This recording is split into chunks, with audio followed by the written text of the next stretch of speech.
It's the Burgundy and Gold post-game show. Tobi Altizer, the legend Rick Doc Walker were presented by Ruud. Is your cooling system letting you down? Score a touchdown with Ruud and experience peak performance.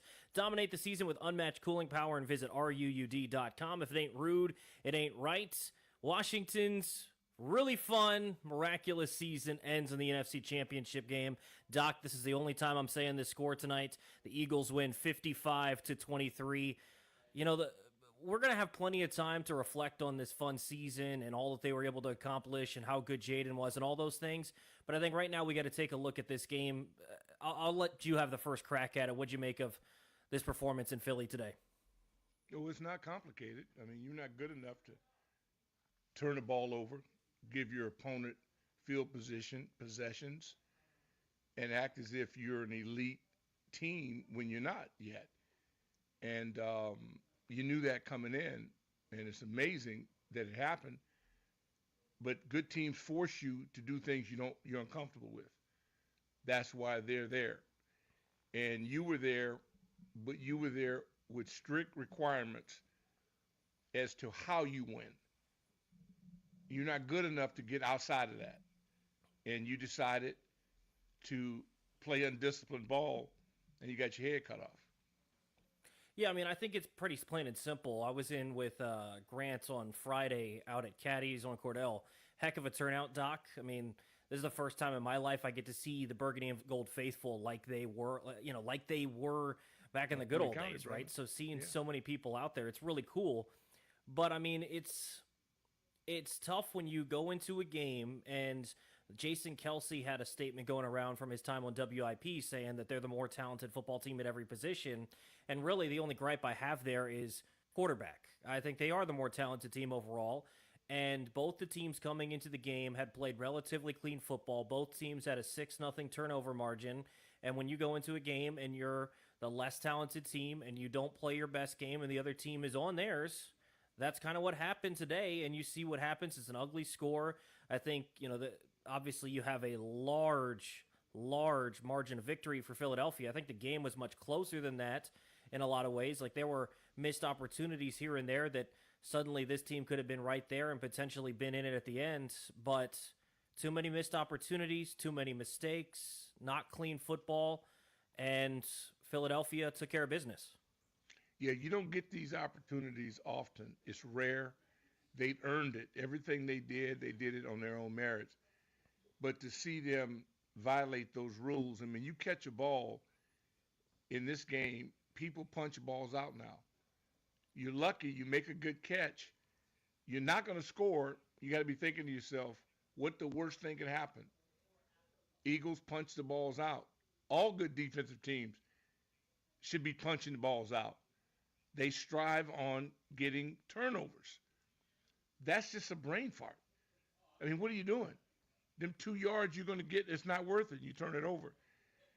4 times, 5 times, I mean, it's just, you can't have your worst performance in the biggest game. That's just not acceptable. And, your ballers have got to step up. The guys you thought were going to destroy the game really didn't. I thought Trent was fine.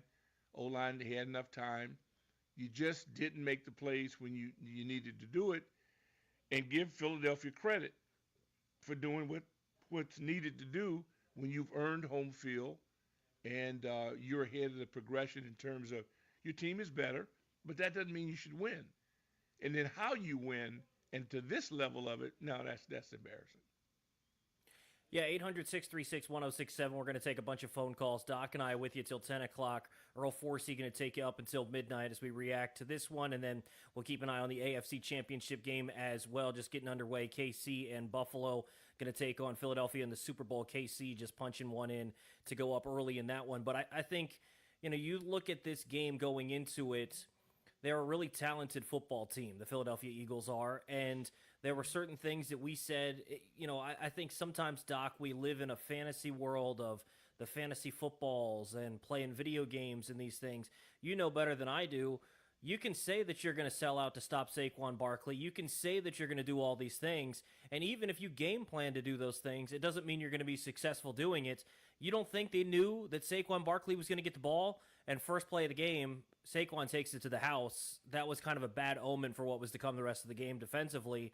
And really, it just didn't seem like they had a whole lot of answers defensively. I think outside of the blitz, they were kind of picking them apart in the zone. They were able to run the ball, 7 rushing touchdowns.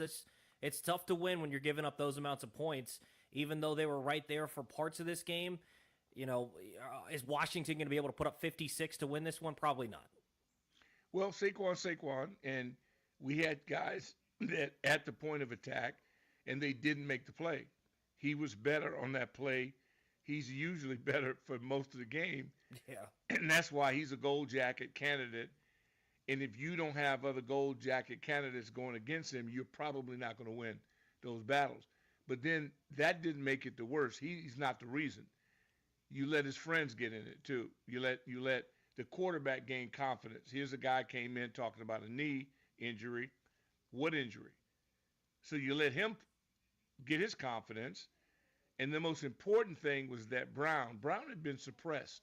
You needed Brown fighting with his quarterback. You needed Brown. He's the guy that disrupts their locker room if he's not happy. We let him get his confidence. And so almost everything worked for them the way they wanted it to work. But Ertz, you know what? That's a gutsy effort. That's a guy that left it all out there. He gave you everything. And unfortunately, his teammates, the younger ones, aren't ready yet. They just aren't ready yet to get to that level. He got his body ready to play one of the best games he's ever played in his life. Back in front of his own team, he willed himself to get that done. And there were some guys there with younger bodies that didn't know how to do that yet. They'll learn, or they won't, because you have no guarantees that you'll be there next year because nobody thought you'd be there this year. Well, and I think that's a good point right there, Doc, is how many times do we have teams, whether it's in the National Football League, the NBA, MLB, wherever you want to look, that you say, oh, they'll be back. And sometimes they're not back. I mean, that's the nature of pro sports. It's hard, and you would love to think that this team for sure is going to be back in an NFC championship game and potentially going to Super Bowls and hopefully winning Super Bowls down the line, but there's no guarantee, right? This could be the floor of what they could be. This could be just the start of something. We could be looking back at this season and thinking this was kind of the springboard. You could also end up looking down the line and looking back at this and saying, man, what a missed opportunity. So I don't want to get ahead of ourselves and start looking down to next year and the year after that quite right away, because I think this one was a missed opportunity. The reality is you were in an NFC championship game, Doc. You were 1 win away from getting to the Super Bowl. You're 2 good games away from hoisting the 4th Lombardi in this franchise's history. And so it's disappointing the effort that they put out there today. Yeah, this was the opportunity of a lifetime because, and if you don't think this league is tough, you look at a guy like Lattimore, who's a Pro Bowl player. But if he's not practicing, if he's off the runway for a minute, people catch up. You don't just come out and roll out there.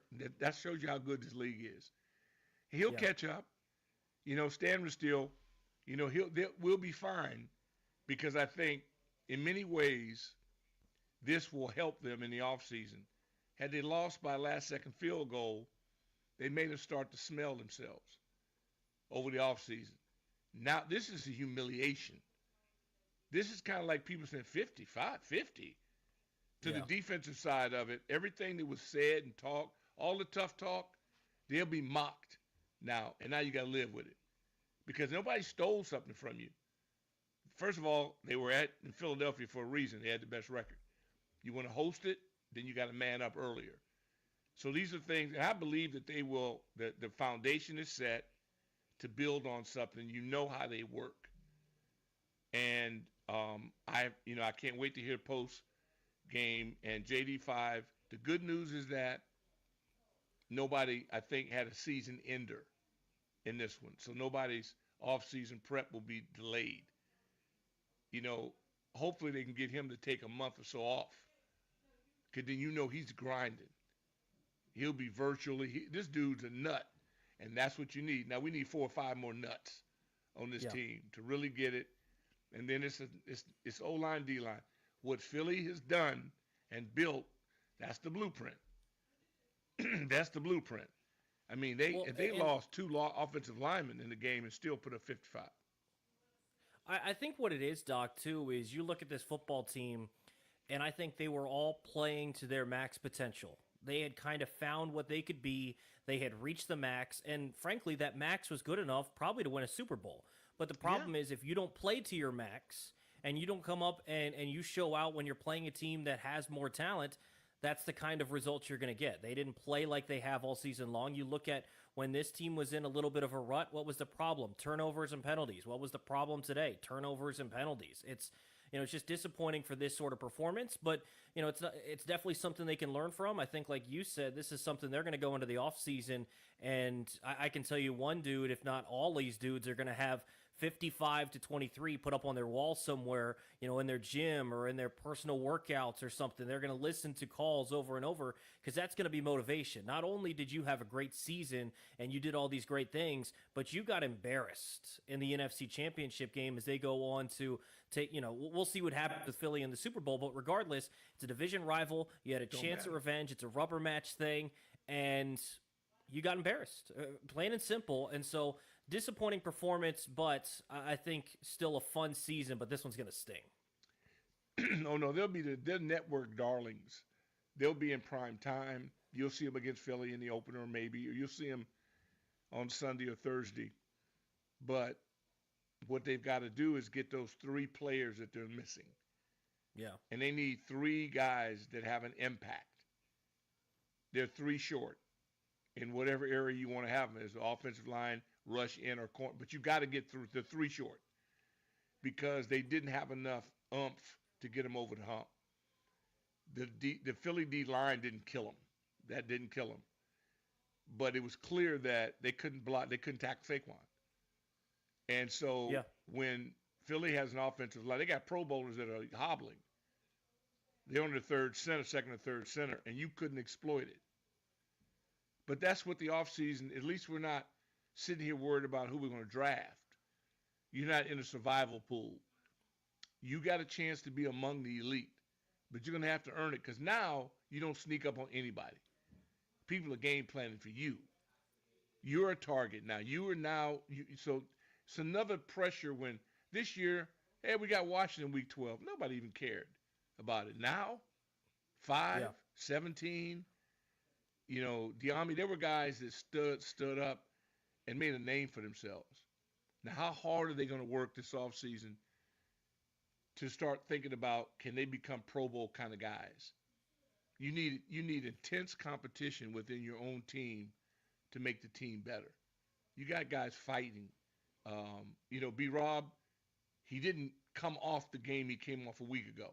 I needed him to elevate that up. That's what I was looking for. Ertz elevated his game at his age. That's what I'm looking for. He elevated his game. He left his guts in Philadelphia and laid it out. Well, and I think this season, we got to hit a break, Doc, but I think this season, for so long, franchise, it's been looking for the light at the end of the tunnel. It's sometimes looking through a pinhole. Sometimes it looks a little bit brighter than others, but you were still stuck in the tunnel. It seems like they've come out of that tunnel, right? It seems like they've at least done that. Now you just got to work hard so you don't go back in the tunnel, right? Oh, no, you're legit. There are people that will want to join you. You're appealing now. You're no longer a rotten egg. No, you got game. People will trust you. They'll want to be a part of this group. I still believe they're special. The question is, are they happy just being relevant, or do they really want to be champions? Or are they going to let people pat them on the back for not being in last place? That's what I don't want a part of. Yeah. When you're last place, as often as this group has been, you can fall into a trap of going, well, we don't suck. Well, that's not the goal. The goal is to be champions. And I think they're headed in the right direction. But if you don't learn from this and you just slough it off, do you think the Giants like where they're at right now? You think as much as we kid, you think Dallas is happy where they are? I mean, so that's where it's at. And it's great because seeing as much burgundy and gold as I saw today and around Commanders people, I saw so many people that were so relieved people around my age who have suffered for that long period of time. You really haven't suffered that long. You've suffered, but there are a lot of people that are back. This is some potential tsunami. Now we got to manage it, come to grips with it. Now, what are we going to do about it? We got sand kicked in our face again. What are we going to do about it? 800 636 1067. You want to hop in on the MGM National Harbor listener lines. That's Doc Walker. I'm Tobi Altizer. Plenty more to come here on the Burgundy and Gold postgame show. Tobi Altizer and Doc Walker with you here on 1067 The Fan and the YouTube stream at 1067 The Fan as well.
It is the Burgundy and Gold post-game show. Tobi Altizer, Rick Doc Walker with you until 10 o'clock this evening as we recap Washington's season ending in Philadelphia in the NFC Championship game.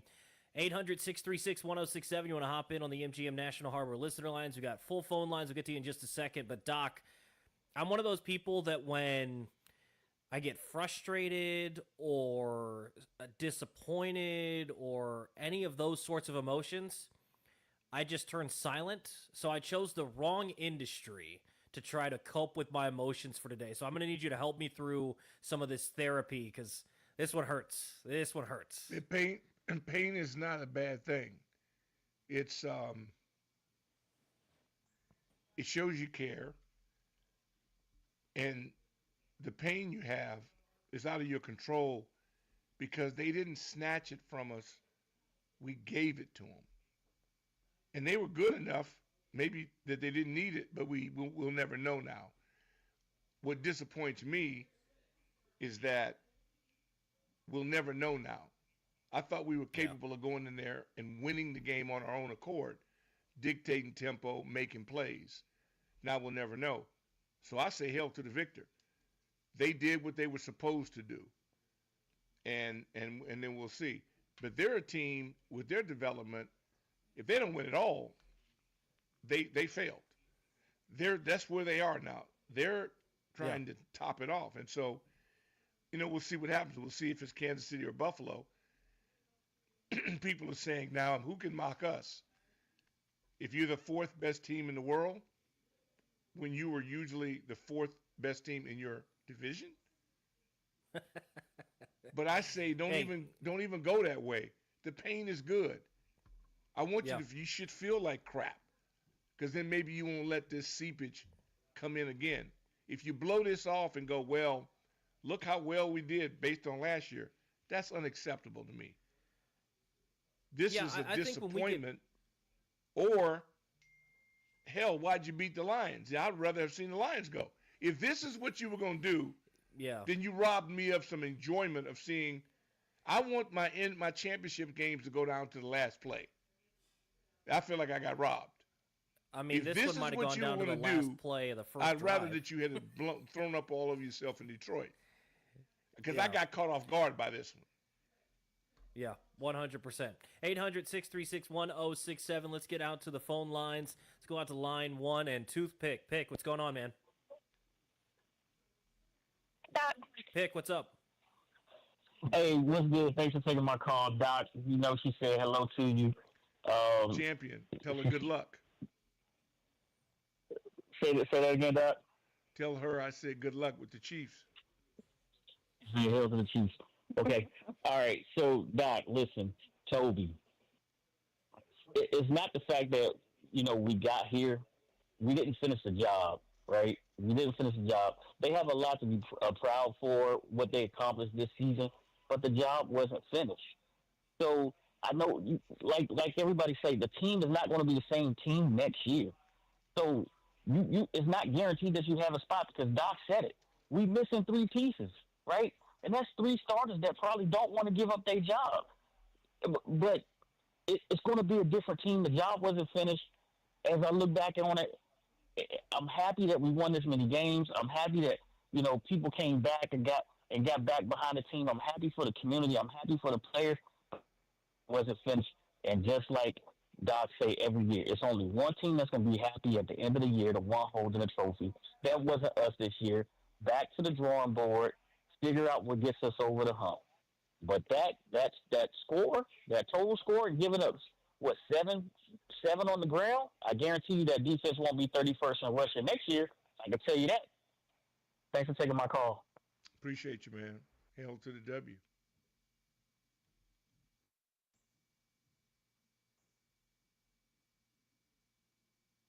I just lost Tobi.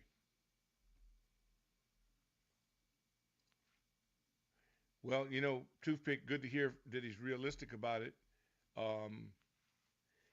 And I think it's fair because if you didn't expect them to win this, then I'm disappointed in you. And I know there was a faction of people that were happy to just be in the game.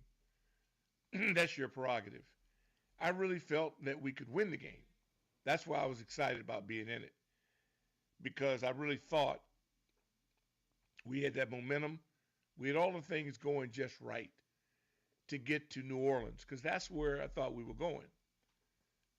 I didn't see the Eagles as an insurmountable object that we couldn't beat. I know that Jalen was hurt and we won the game. That didn't matter. I thought we were good enough. And had we lost on a last-second field goal, do I feel better? I feel better that our level of competition, that we meet those challenges. They say anytime, any place, anywhere. Okay, well then, what about today at 3 o'clock in Philadelphia? Live up to your moniker, because that was unacceptable. And that, to me, is the part that is disappointing. Not that we lost, but how we lost. When we're the team that, if we keep you close, we win in the fourth. We're a fourth quarter team. That's disappointing to me. I don't blame refs. I don't blame anybody. That's on us. So, I'd like to figure that out, and I'll have plenty of time to go over it now and figure it out. But I want to get people here that come out and that expect to win, that are not just glad to be in the game, because we were better than that. And for whatever reason, we didn't execute today the way we have executed throughout the series, throughout this time of the year. We're better than that. Yeah. And we didn't get the job done. And I don't necessarily think it was Philadelphia that threw us off at that point. We threw ourselves off. And that's mental as much as physical. Because if you watch the way Philadelphia plays defense, they force turnovers. Well, hell, you're working with a team, and Joe Witt Jr., that's all they talk about. Yeah, is forcing turnovers. So why are you getting caught off guard? If that's the environment that you train in, what are you doing getting caught off guard? That's you got mentally, you came in weak mentally, or you got caught up in it. And that's the point to me that caught me off guard. Yeah, both these teams came in 6-0 in the turnover differential and in the playoffs, and you saw Philly continue to play a clean game, and Washington it's one of those games, Doc, where they came out, punched you in the mouth, and every single time you had an opportunity for a counter, they were ready for it, and they came back with a haymaker. And it was just disappointing that this team all season has been able to deliver that counter punch when they've been knocked down. They've been able to get back up off the mat and deliver that knockout blow at the end of a game, and they were always in it. And this team kind of lived on the edge, and it's tough to win when you do that all the time, but they've consistently done it, so you kind of expect that once again. That didn't happen today. This team is a lot of ways like a fire where you've got a little spark, and that can turn into nothing and not be anything if you squash it right away. And Philadelphia did that today. A lot of other teams. I know how Detroit felt now. Yeah. I know how Detroit felt. 5 turnovers for Detroit like, last week. What are we doing? We've been dealing with people all year, and we picked a home game like that to fall apart.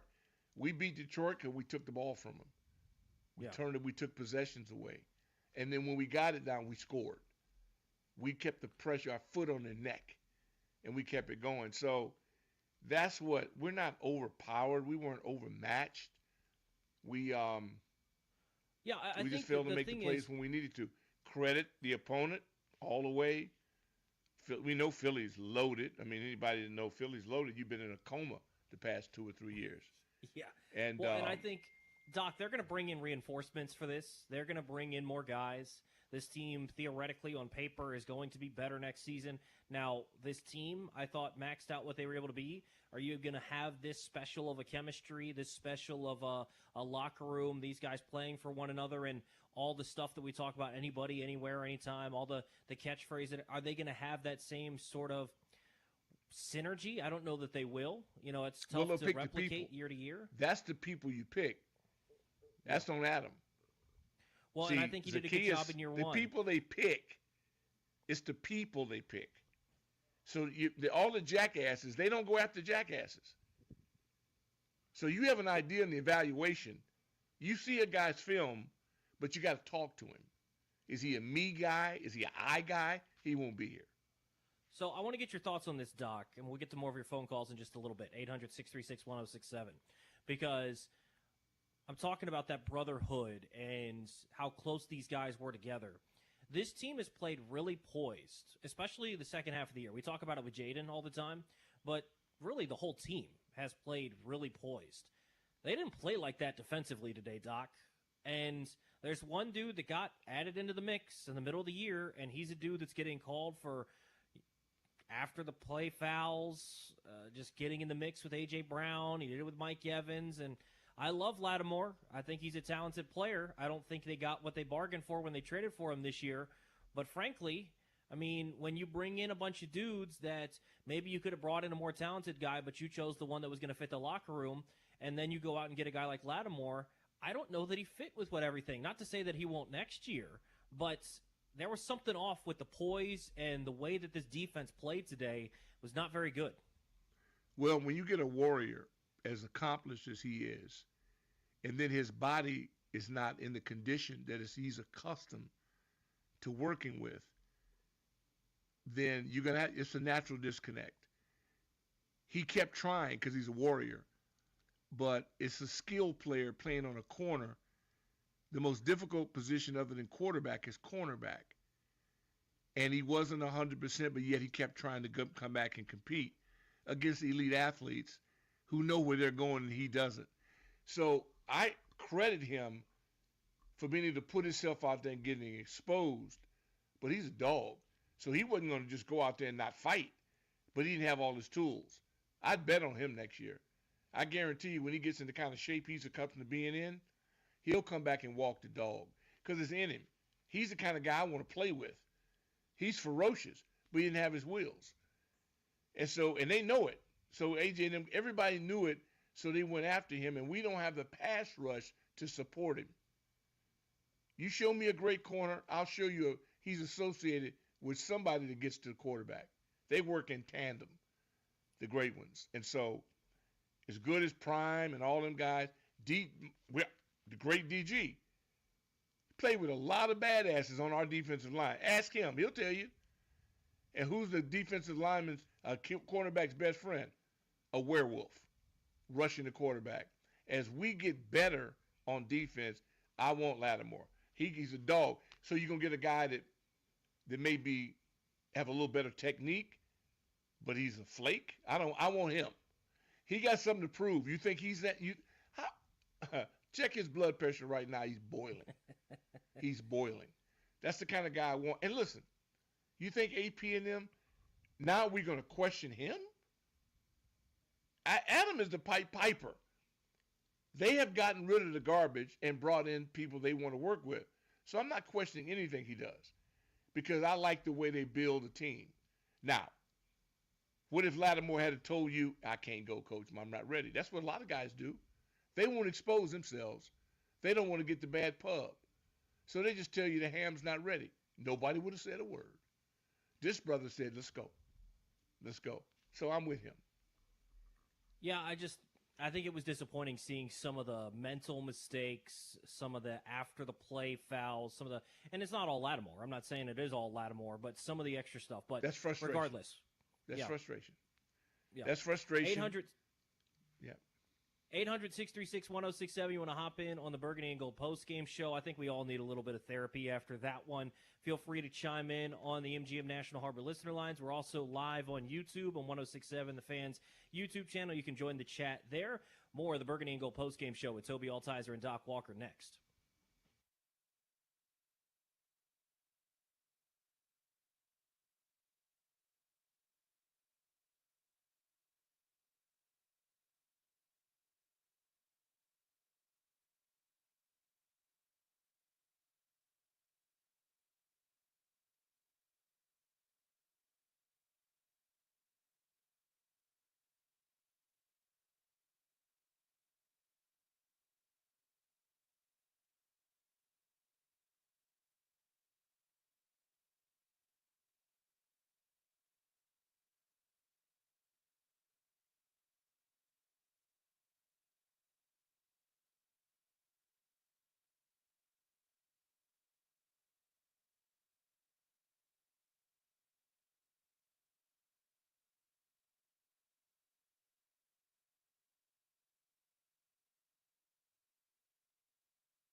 The Burgundy and Gold post-game show. Tobi Altizer alongside Doc Walker. You want to hop in, 800-636-1067. The MGM National Harbor listener lines are open. We are brought to you by Rude. If it ain't rude, it ain't right. Doc, I'm curious, if you're looking at this game, obviously a disappointing loss in Philadelphia to end their season, what is the most encouraging thing, though, you took out of this performance? Well, right now, nothing for me, because to lose in this manner and not represent yourself at the level that you're capable of, it'll take me. It's going to take me a minute. I actually have to see the game again to really understand how it could get this bad, be this far off. The punch-out turnover is the one that really gripes me, because that's the first down taken away. It's just tough for me. I didn't realize it. I never even envisioned. I knew we could lose the game, but I thought it would be, Saquon doing something out of this world, which he's capable of. That wasn't it. They didn't need our help. No, not at all. And we gave them help. I was encouraged that at least Jaden looked up for the moment, which isn't surprising. We kind of knew that. It was disappointing to see some of the other guys maybe didn't seem as up for the moment, but I think at least seeing that your quarterback, your guy of the future, is ready to roll again, right, is good to go. That's Never at least encouraging in a big spot. 800-636-1067, you want to hop in. Trent Scott, he fought. Let's get out to Chudy in Gainesville. Chudy, what's going on? How you guys doing tonight? Oh, hey, man, it's, yeah. No, I'm with you, Doc. I expected to win this game, just because of how the playoffs have been going so far, and, it wasn't our best outing. It wasn't, it wasn't good offense. It wasn't good defense. Even special teams kind of failed us in some aspects, but, I guess the one positive is just the vibes pretty much of everybody was, I hadn't seen so many people, dust off their skins gear, and, the way that my dad used to tell me how it used to be in the 90s and the 80s, I at least can say I got maybe a glimpse of that, with this playoff run, so I can only hope for the best for them. Jaden showed that he was, he's that dude. Just wish that, his pieces, his players did a lot more for him. The fumbles were terrible. They just killed the momentum, and, to allow 55 be dropped on you is not, not pretty, even if you can count out the last two. Just kind of gave up. But, hopefully the front office fixes up this team. Some will be here. I believe Zach Ertz will hopefully be back. But, I enjoyed this season. It was a fun season, and, hopefully we can find ways to learn from the very good, fix up the very bad, and maybe do it again next year. But who knows? But thank you all for taking my call. Appreciate it, Judy. Curious on this, Doc. Early in the game, first drive for Washington, they picked up a couple of fourth downs. They get themselves into a 4th and 3 deep in Philadelphia territory, and then they settle for the field goal. Did you feel like that was a little out of character, and what were your thoughts on that decision? Yeah, I was wrestling with that because it was a little bit out of our character. But I thought, that I said, I'm not going to question them because I don't know what people are saying in that huddle. And they took that defense. They went right down. They got points, which was great. I also thought we're going to need our kicker. So he had confidence. And so because he made it, if he missed it, I'd still be screaming. But he made it. And I trusted I was good. But I did, like you, I was thinking, wait a minute, did we break our formula a little bit? And then I thought, no, points are always good. But then before I could sit down, the crowd was roaring again. And I go, you got to be kidding me. And that's when I thought to say, it was a little different. So you're right to question it. But hell, we've been crazy on the road doing things. And I don't think that's the reason that we lost, but it's fair to ask that question. I don't necessarily think we go for everything all the time. I think everything you got to calculate it. But I was just glad to see that with the ease in which we got down there. I mean, we were dictating to them. They weren't dictating to us. I thought that was cool. But, yeah, great question. Well, and the other thing about this, Doc, too, that just makes it so hard off of that is on that first drive, I'd have to go back and count exactly what it was, but Jaden threw like 10, 11, 12 passes on one drive. I mean, it's hard to sustain that sort of a drive, and so maybe you're looking over a cliff like, hey, man, you got a good call, and he's like, dude, I've ran through all of them. Like, you know, I'm running out of the stuff that I'd already planned to go for here. I don't want to use all my calls early in this game, so maybe that played into it, but you know, I think that's something that they're really going to have to fix going into next year. It was disappointing for the entire second half of the year that the running game really disappeared. It showed up against Detroit last week, but then it disappeared again against Philly this week. And Detroit's defense is not Philly's. No. Phillies would squash him like a bug. The one guy I thought would be our deal breaker was Eckler.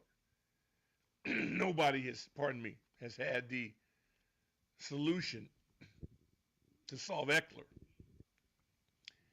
They kind of did. And that was surprising to me. And then I didn't know which version of B-Rob we were going to get.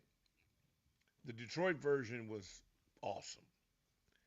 I didn't see anybody awesome in the run game today, and give Philly a lot of credit for that. But don't blame it on Scott. Scott balled. Our boys up there were banging. And I'd rather have a healthy man over Cosme being hurt. And so, no, I thought look, you're playing Philly. You weren't going to just go there and go up and down the field and do everything you wanted to do. But I thought we had some pretty substantial drives. We didn't look out of place at all. But then the turnovers. You're never going to be able to take the turnovers out of this. Woulda, shoulda, coulda. Tom Verbanek, Northern Virginia, great coach, Hall of Famer in my mind. All words of losers. We had nobody to blame but ourselves. And give Philly credit, they forced them. Punch outs are forces. You work against a group every day that prides themselves on turning the ball over. How many did we get? None. Okay. Yeah. Okay. Yeah. Hello. Well, and like I've said, I mean, that was the difference coming into this game. Both teams had 6 turnovers, and neither had turned the ball over. In this one, you turn the ball over 4 times, and you don't get any back. I mean, that's 4 possessions stolen from you. That's 4 times that Jaden can't go make a play and try to be Superman like he has down the stretch. That's 4 times that Terry can't go make a play.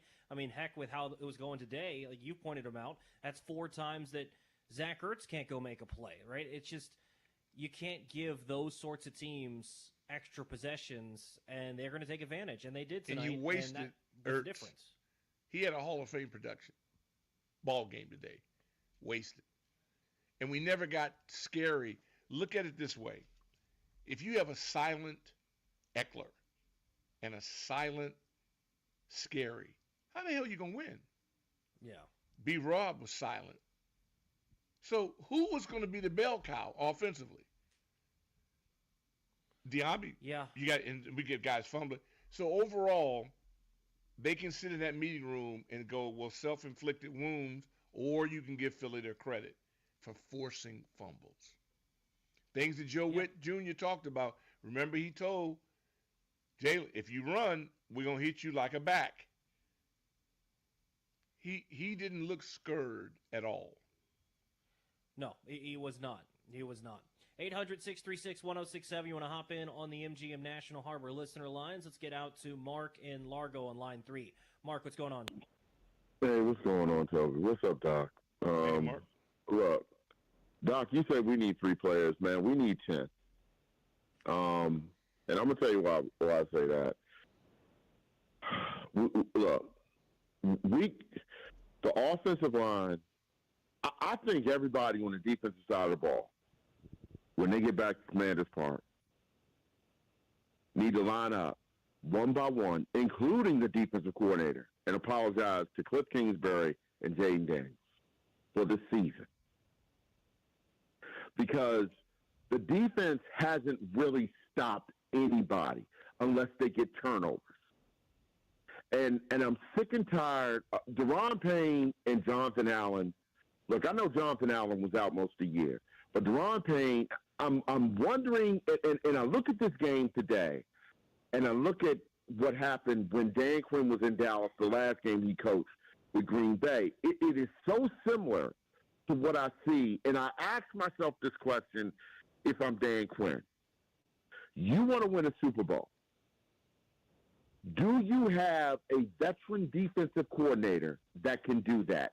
I don't want to have a young defensive coordinator that's going to be gone in the next year or two. That's fine, well, and good. But you got to ask yourself this question. We gave up 55 points. 55. Rushing the ball. Yes, the offense turned the ball over. I agree.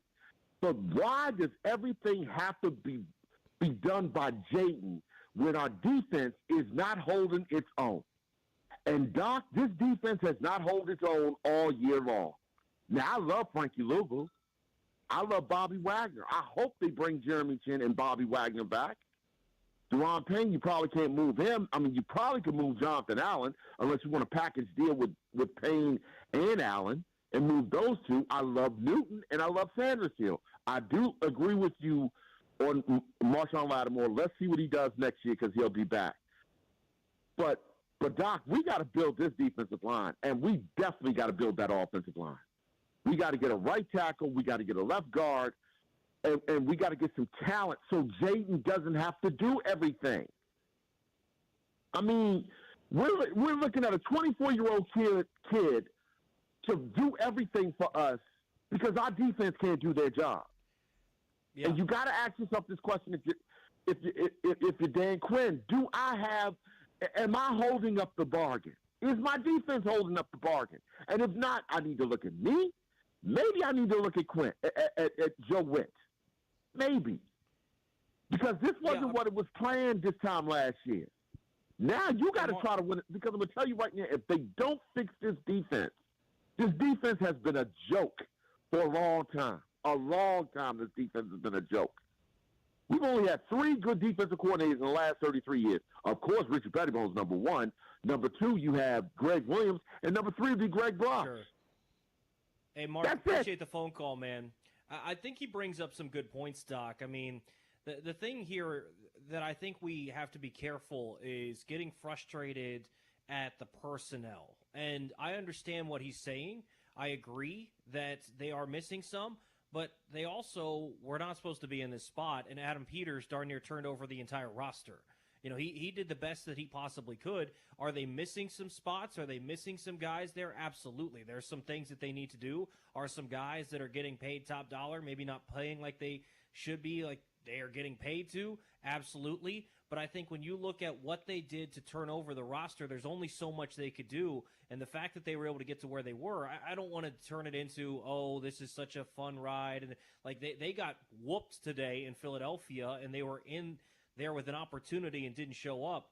But at the same point, I think Peters did a good job of turning over a roster from last year to this year and turning it into a winning culture. And now you start to add in some more talent next year, hopefully, and you can build off of what you did this season and improve upon it next year.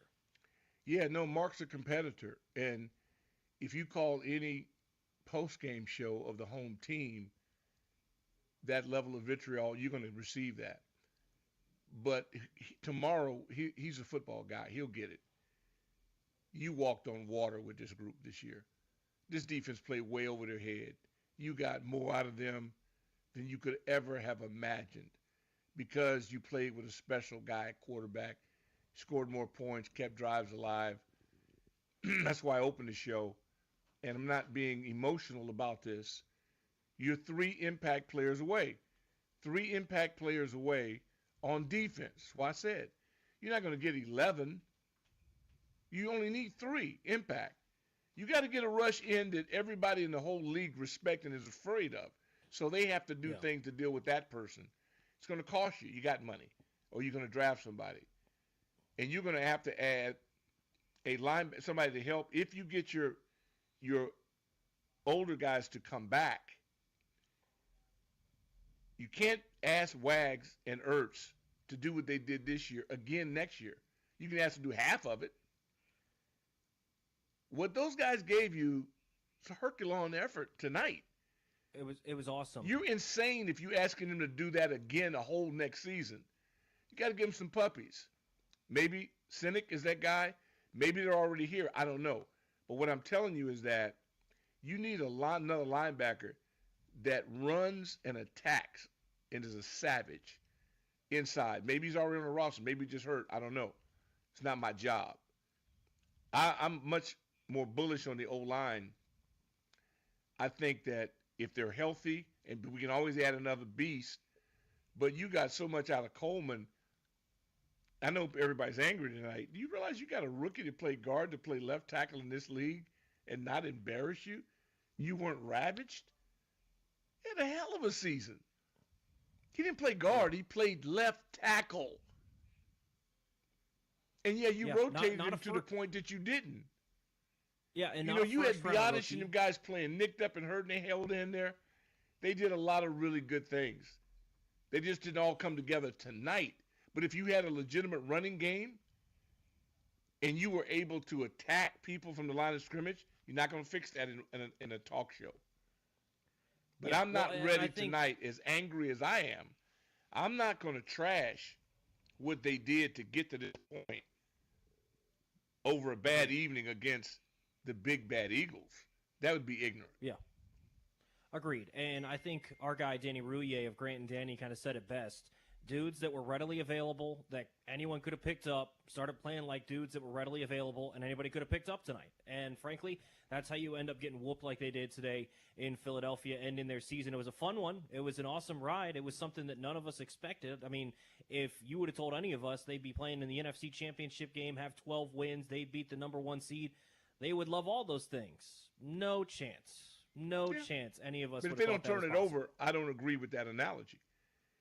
We're not good enough to be in obvious passing situations and maybe hold up. But when it's even and you don't know what we're going to do, they were pretty damn good. Because they had play action working for them. They were running sprints. They had a lot of good things they worked with, and they were very good at it. They're not good enough to be predictable. Now, that's where you got to have elite people. Guess what? We got after the Eagles, too, with our group. And the group is not elite. But they were able to piece together some things. Look, Cleveland competes, and they're not, but they have an elite guy. Dallas was not elite, but they have an elite guy. All you need is one home wrecker up front. That's what we don't have. We don't have a guy that forces somebody to double him. That's what equalizes. You watch the Kansas City Chiefs. If 95 is in the game, he's doubled. A man that has that kind of value gives other people a one-on-one opportunity. Our problem is that we've overpaid too many people that don't demand double teams. Mm-hmm. I'm not paying anybody that doesn't demand a double. That's my philosophy. If you demand a double, let's talk. Because you give me now a chance to be creative. But we've been buffaloed here in this school. They just, because they were idiots when it comes to evaluating talent. They fell in love with their own picks. I pay for production, period. You produce, you get paid. We got guys that are going to be all right. Do they have to be schemed up? 3/4 of the league has to be schemed up to be good. Yeah. There's no knock on you. Yeah. But that kid in Cleveland that wears 95, that kid in Dallas that wears 11, kid in San Francisco, there's about 6 of them. Aliens. We need one. It'll change everything.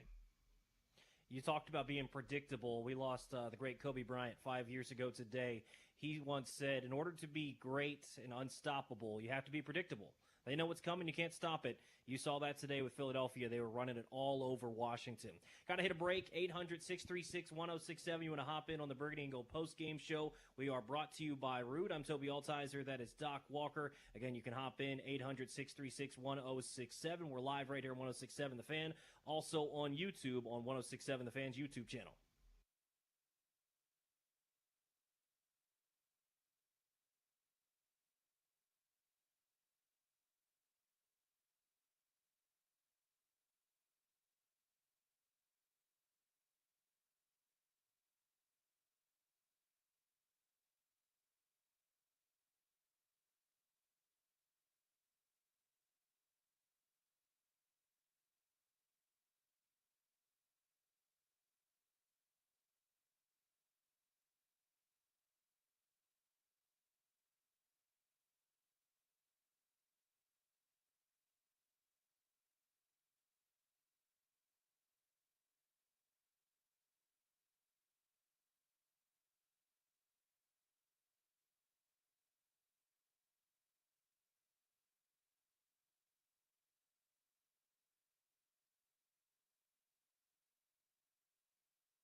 Welcome back. It is the Burgundy and Gold postgame show. Tobi Altizer, the legend, Doc Walker.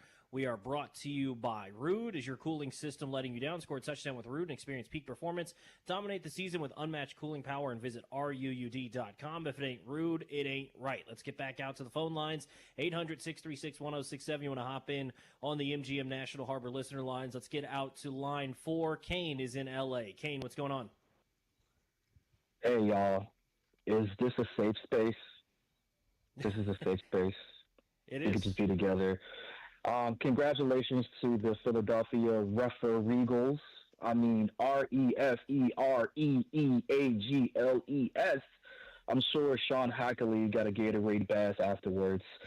But that's just me being salty, y'all. To be a fan of this franchise for so long and to finally have some hope and be one win away and to have it snatched. It's like having a fresh filet mignon at the table and somebody spilled Kool-Aid on it or something, and now the whole meal is done. But, you know, it's bittersweet at the moment.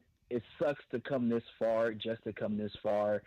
You know, I've called for the last 2 weeks saying that I had my hotel booked for New Orleans. Luckily, I had insurance on it, so I'm going to cancel it to get my deposit back. And it sucks, but, you know, all that, we did better than expected stuff. Hey, leave that back in the wild card game, man. To be one game away and to see our team, you know, football the way we've never footballed all season. The fumbles, people who fumbled, who have never fumbled before, De'Ami Brown, Jeremy McNichols, Austin Eckler. And Eckler's was crucial because it happened, you know, it was 23-34. And when he caught it, either stay on the ground or get the tackle, but don't do whatever that was, where the ball was clearly looser than, you know, me after a few drinks in a while to get over this loss. Marshawn Lattimore, he's a lemon. Dude is busted. Doc, I hear you earlier. He may not have it physically anymore, but mentally, the bonehead plays he makes to get burnt and to have all these after the play scrimmages, he wasn't in the game mentally. It was sloppy, unfocused, undisciplined. Our worst loss of the season couldn't come at the worst time. But you know what? To go from 4-12 to this, we have something to build upon, guys. We are a destination. And Adam Peters, we trust. We got to get some DBs, build up the O-line, the D-line. We got to get a new running back in, another receiver to complement Terry. And we have the third most money to spend this spring. Peters has a full draft to get busy. So we're going to see Zach Ertz. If this is the end, brother, thank you for balling out. You balled out tonight. But with that said, hell. We're going to see what we do next year. Thank you, guys. Appreciate it, Kane. Yeah, I think, you know, the referees, I know that's a big talking point. Frankly, it was so dominant by Philadelphia. Maybe there's a couple calls that should be on another way, like the A.J. Brown thing and the fact that that's a Lattimore penalty only. That's a little bit crazy. The Saquon Barkley late hit out of bounds, I think, is questionable. There were definitely some questionable calls, but also when you just get whooped up front like they did all day long, I mean, it doesn't much matter what the refs are doing. Speaking of which, though, real quick, Doc, can we get rid of this stupid tush-push and assisting ball carriers by pushing them forward? I hate that stupid rule. I don't know when it became something where you're allowed to do it, where, you know, and then suddenly they're going to just give points to Philadelphia because Frankie Louvu's trying to time the snap. I mean, that was absurd down the stretch, seeing that. Philly just needed to snap the ball. They're just going to sit there and hard count until the cows come home, and you're just going to let them keep doing that. That was frustrating. Well, they have a distinct advantage. The league, in a lot of cases, with certain organizations, is gutless. And they're not going to change it for the teams that do have political clout, and the Eagles clearly do. And it is something that has worked in their favor. Not going to happen. Referees are human. People expect the team that they deem to be better to get better calls. It's human nature. with the exception when you play in Dallas, which I do not think that's human nature. I think that's straight out bribery. People are afraid Jerry won't hire them, and they live in Texas, and there's just too many damn things that happen down there that are just blatant, and they get away with it because they got the league on lockdown. We can't get plays flipped, even though the naked eye shows one thing. They don't get reversed. Why have all New York involved if they can't change things? The whole thing is ridiculous. So Yeah, I until mean, those calls go against some of the blue blood organizations, I'll keep my stance. But people just think you did something wrong because you're Washington. They just think that, and human nature. The fact that we have got it down to the point that we know Hockey League's crew has tendencies that don't favor your team, and yet they keep getting the calls, keep getting the opportunities. No different because he's grandfathered in because his old man had clout. What's new? It's the NFL. Why are you even complaining about it? You want to be better? You got to kick their ass. Be so much better that you take the refs out of the game. And you got to just dominate them, and then that's the only way you get them out. You're going to lose all the ties. Get over it. yeah. Yeah, 100%. 800-636-1067. You want to hop in on the Burgundy and Gold postgame show on the MGM National Harbor listener line. I'm Tobi Altizer. That's Doc Walker. Plenty more to come here on The Fan and also on YouTube on the 1067 The Fan YouTube channel.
Welcome back. It is the Burgundy and Gold post-game show. Tobi Altizer alongside the legend Rick Doc Walker. We are presented by Rude. Is your cooling system letting you down? Score a touchdown with Rude and experience peak performance. Dominate the season with unmatched cooling power and visit RUUD.com. If it ain't Rude, it ain't right. Want to get back out to the phones in just a second. 800-636-1067. You want to hop in there. But, Doc, we talked about this a little bit earlier with the defense. Curious to get your thoughts on this. When you look at what they did this year, I think the thing that got them tonight is I don't know that they had a bread and butter. I don't know that they had an identity. I think they like to play aggressive. I think they like to bring some pressure. And I think you saw some success when they did that. But are they a man team? I don't know that they're particularly good at that. Are they a zone team? There were dudes wide open in zones all night tonight. You know, they're not great stopping the run, so they're not a run-stuffing unit. I think the issue for them is they had nothing that they could fall back on, so they were trying everything tonight. Nothing seemed to work. It worked against some of the other teams. They were able to come up with some success tonight. It didn't work at all.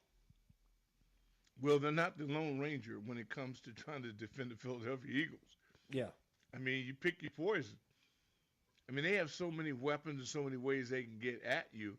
And what we were hoping to in pregame, you were hoping that maybe Jalen's knee, check that box, he's fine. And so then you say, well, they're down an offensive lineman. So maybe there's a kink in the armor there. And there was a little bit of a substitution issue there, but you couldn't exploit it because you kept giving them the ball back. If we could have JD5, the pressure of JD5 makes you have to score. They really didn't have to. They were up. And then Saquon, he comes in and 2 plays later, he's ripping off, getting gashes. Sometimes the opponent is just better. Then what you going to do? And that's what I thought that's where they looked that they were in. They sized it up and said, well, wait a minute. We can't dictate to this group. We're not good enough to dictate to them. So we got to hope they make an error. They really didn't make errors like we did. We were the people making errors. So wait a minute. They're better than you are, and you're going to go and give them advantages? You're toast. And that's what happened.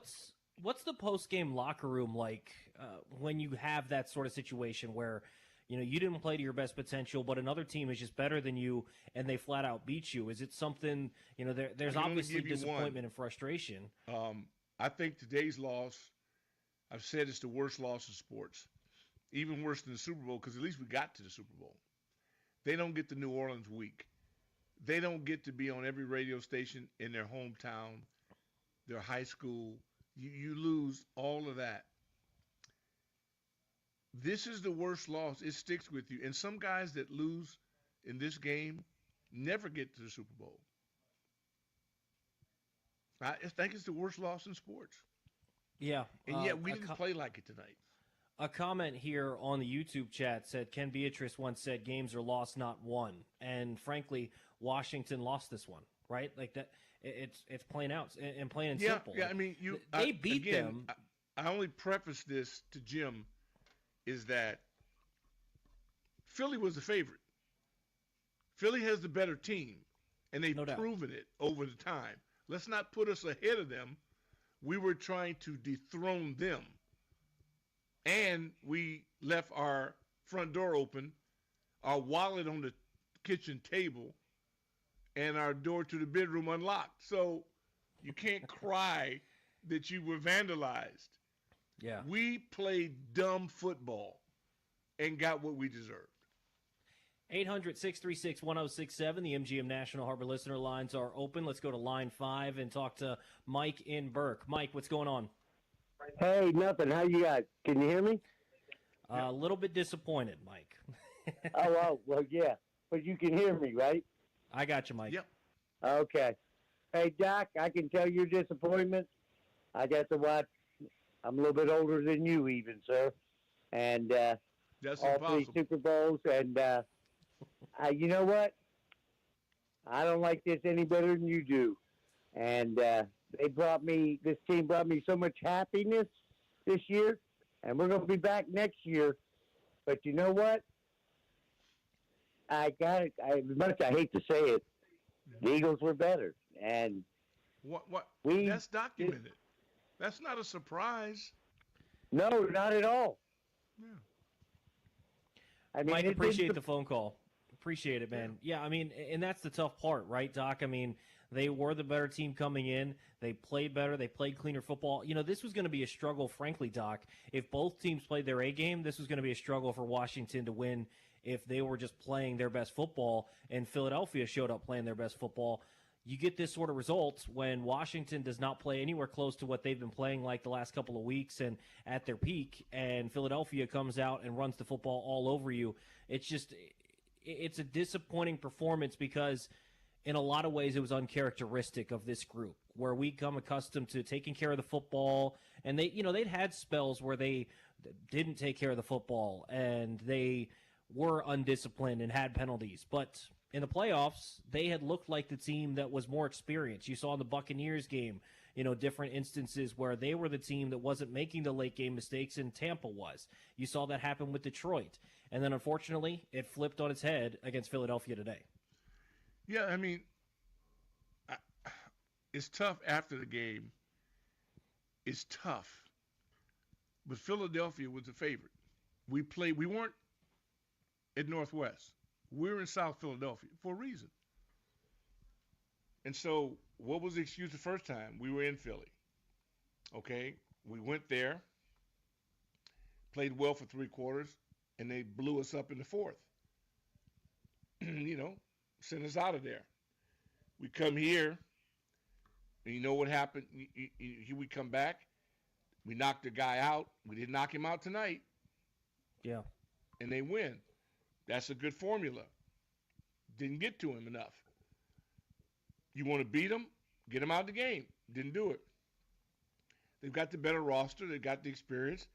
They were just in the Super Bowl, and we were coming out of last place again. It's not even comparison. You're talking apples and walnuts. But it didn't mean we couldn't win because we just went to Detroit. Now, we know Detroit, to me, had Philly played Detroit, Philadelphia would have boat raced them, in my opinion. I would take Philadelphia. I would take Philadelphia against everybody but that bad man that wears 15. Because I got to see somebody stop him. I haven't seen anybody really do it.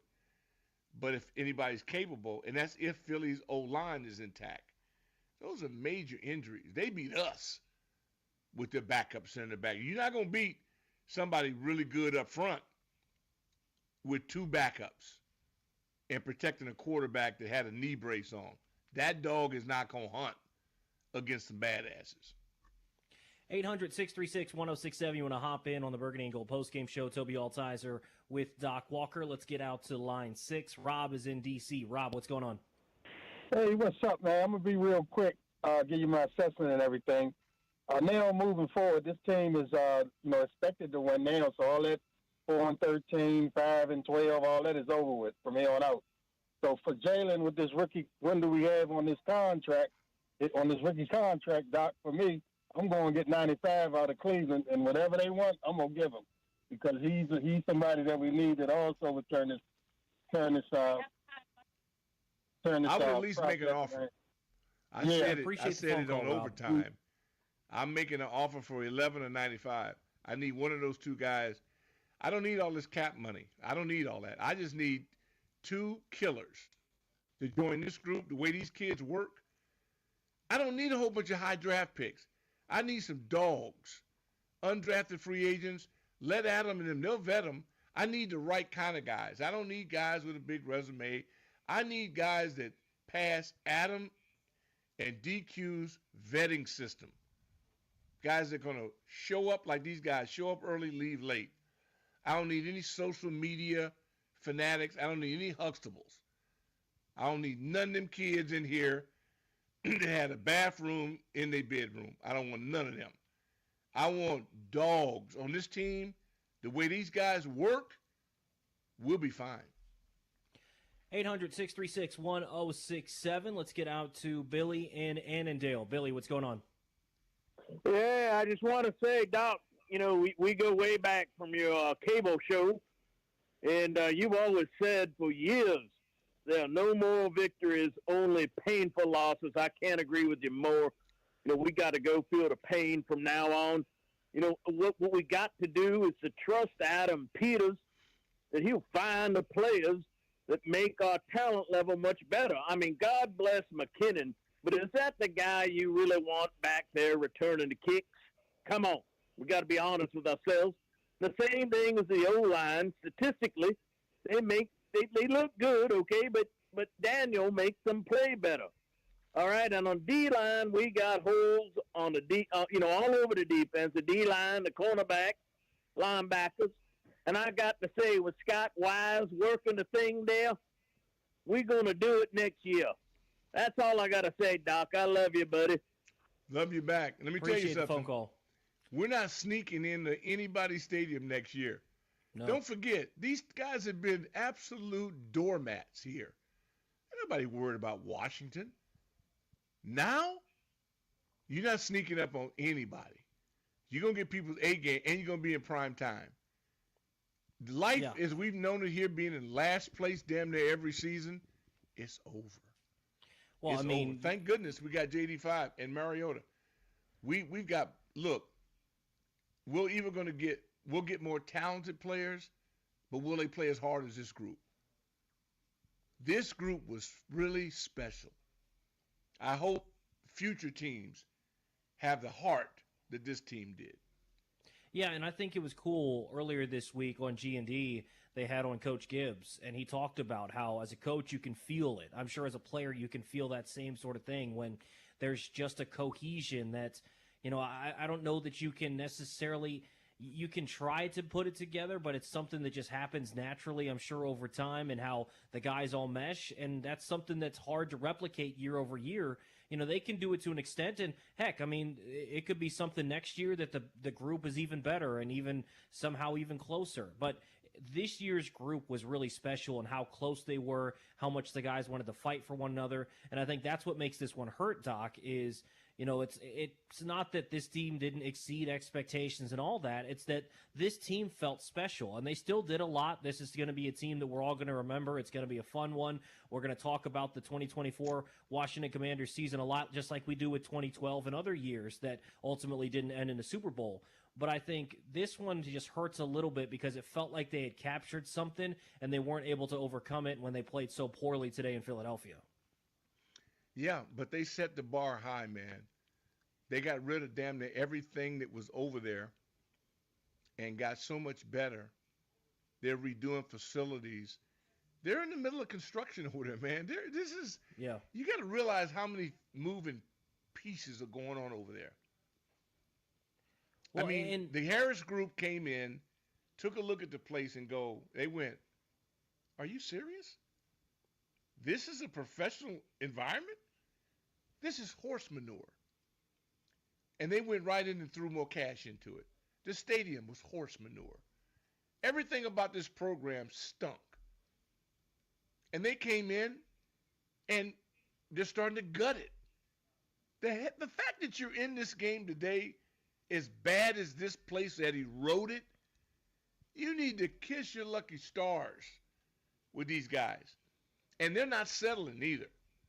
It'd be different if they were like riding a float. No. They in many ways, as hard as this is for me, this painful loss will be a benefit because they won't be riding laurels now.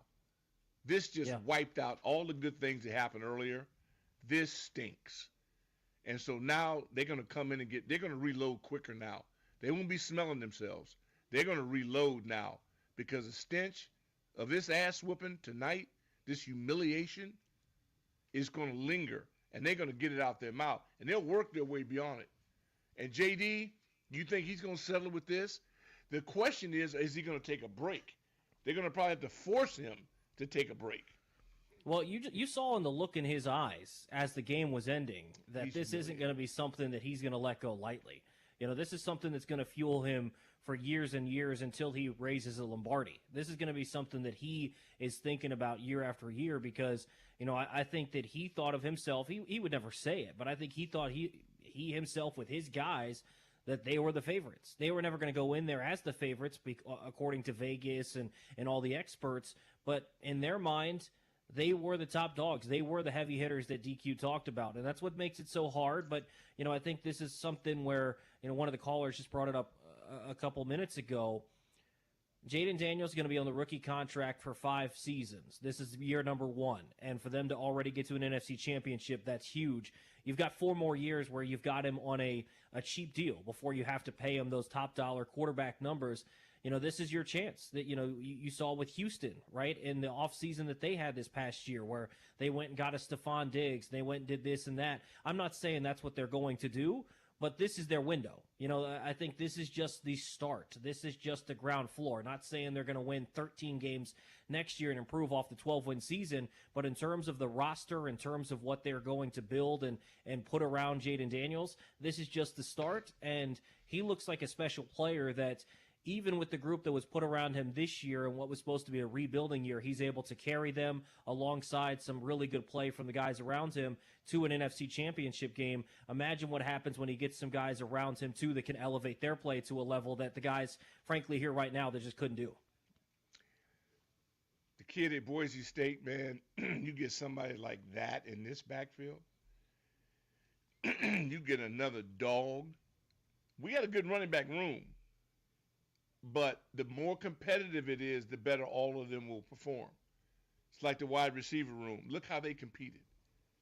They forced each other to get better. And they made plays. Everybody talks about the name brand, all that. Ain't worried about that. These guys know what it takes. They'll figure it out.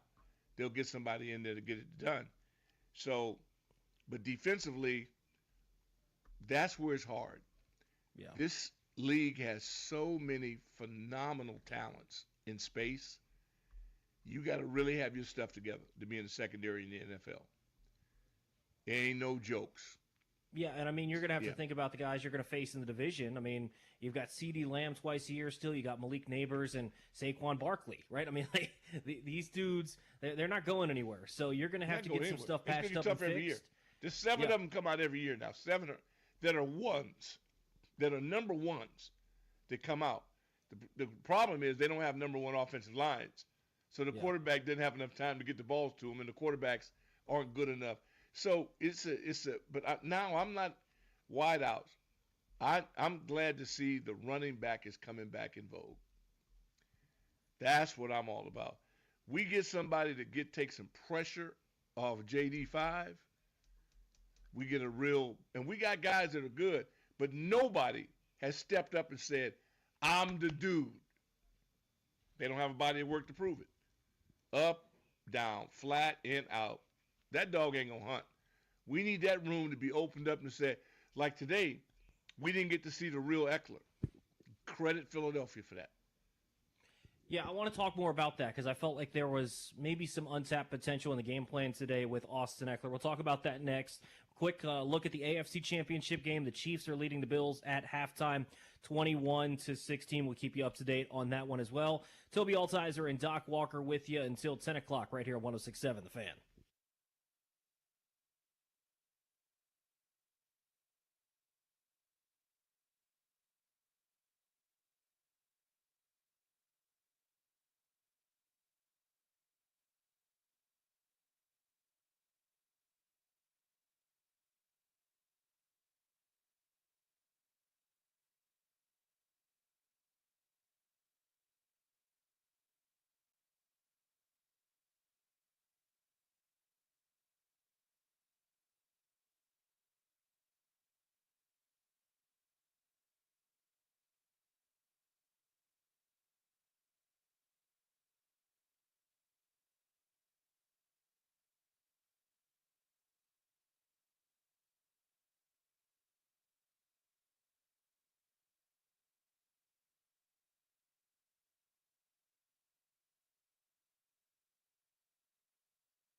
Welcome back, Burgundy and Gold Postgame Show. Tobi Altizer, Doc Walker on 106.7 The Fan. You can also check us out on YouTube on the 106.7 The Fan YouTube channel, 800-636-1067. You want to hop in on the MGM National Harbor listener lines. We'll get to some more phone calls in just a second.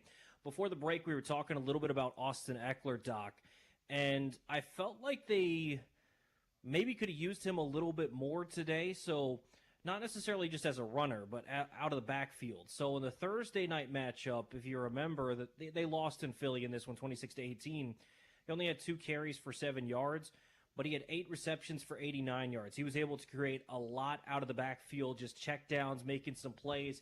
You know, he had the one check down. Ultimately, he catches on the ground, gets up and fumbles, but he didn't have a whole lot going today in that sense. On the ground, 8 carries for 15 yards. Obviously not a whole lot on the ground for the running backs today. But out of the backfield, 5 catches for 17 yards. I thought they were going to be able to get him involved a little bit more. You talk about that Fangio defense where they could put that shell over the top, right? You know, they're not going to give up the deep pass. They really didn't get any opportunities down the field today. I thought maybe some checkdowns, maybe some screens, some opportunities that would pop up for Eckler today. That didn't really seem to be the case, though. Well, give Eagles all the credit in the world, because for Fangio's group, that had to be option number 2, was to contain him. Stop B-Rob, contain Eckler.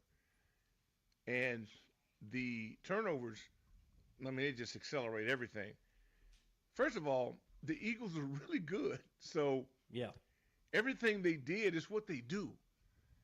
And if you don't take advantage of them or force them to alter their approach because they're playing catch-up and you're dictating pace, then you're probably going to have their foot on your neck. And that's what they did. Because that's what they do. Yeah, 100%. 800-636-1067. You want to hop in on the MGM National Harbor listener lines. Let's get out to line 8. Dave is in Detroit. Dave, what's going on? Hey, Dave. Hey, guys. Tough night. Just want to preface, I'm going to say a couple things. So I'm 24. I moved to Detroit a couple years ago, so I went to the draft in Detroit. I saw Jaden walk across the stage. I went to Tampa for week 1.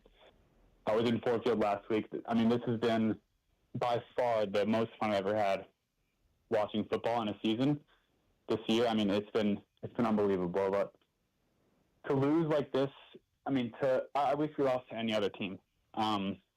We knew we needed special teams plays. We kind of got it with a fake punt, with a missed field goal. And we kind of knew we couldn't turn it over. And to turn over like that, I mean, Dimey trying to stiff-arm someone while he's getting gang tackled, and on the return, getting, another fumble there. It just felt like, it was like, I mean, you guys said it earlier, we lost the game. It's not like they took it from us, we gave it to them. But let's not act like we need more for defense. I mean, we knew we couldn't stop Saquon, but, I mean, it wasn't even close. I think I hear you're not respecting the Eagles just because you don't like them. I mean, I hate them, but I understand. I knew. Do you hate the Eagles? I knew we could beat them. I knew we could beat them. Do you hate the Eagles or their fan base? I think I hate the fan base, which makes me hate that's what I thought. The team. Most people do. Because I'm going to tell you what. I mean, they play a respectable brand of football. I like the way they play football.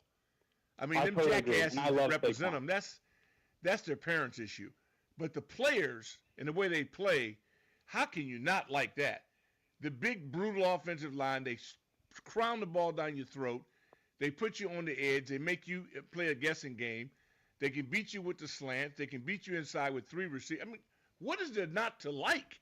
And the fact that you could really play with them says a lot about this program until you got dumb and turned it over and acted as if you were better than you really are, and then you got stomped. I mean, to your point, Doc, like when you look at that Eagles roster, their weakest link is probably the quarterback who outplayed Patrick Mahomes in the Super Bowl a couple years ago. They didn't win, but he outplayed him in that game. So, they're the better football team. They played well today. They didn't make mistakes. And honestly, I'm not the biggest Jalen Hurts guy. I thought he played phenomenal today. He took what was there. He didn't force anything. When he ran, he understood the message from Joe Witt, so he wasn't taking any hits.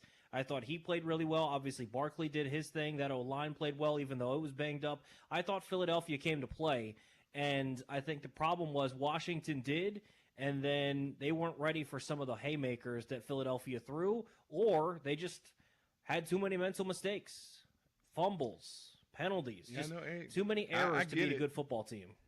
I get it, and then you'll see them if they play it equal. I'm not judging them on us, but I will judge them, and I will say that we played game one there. You played 3 respectable quarters of football.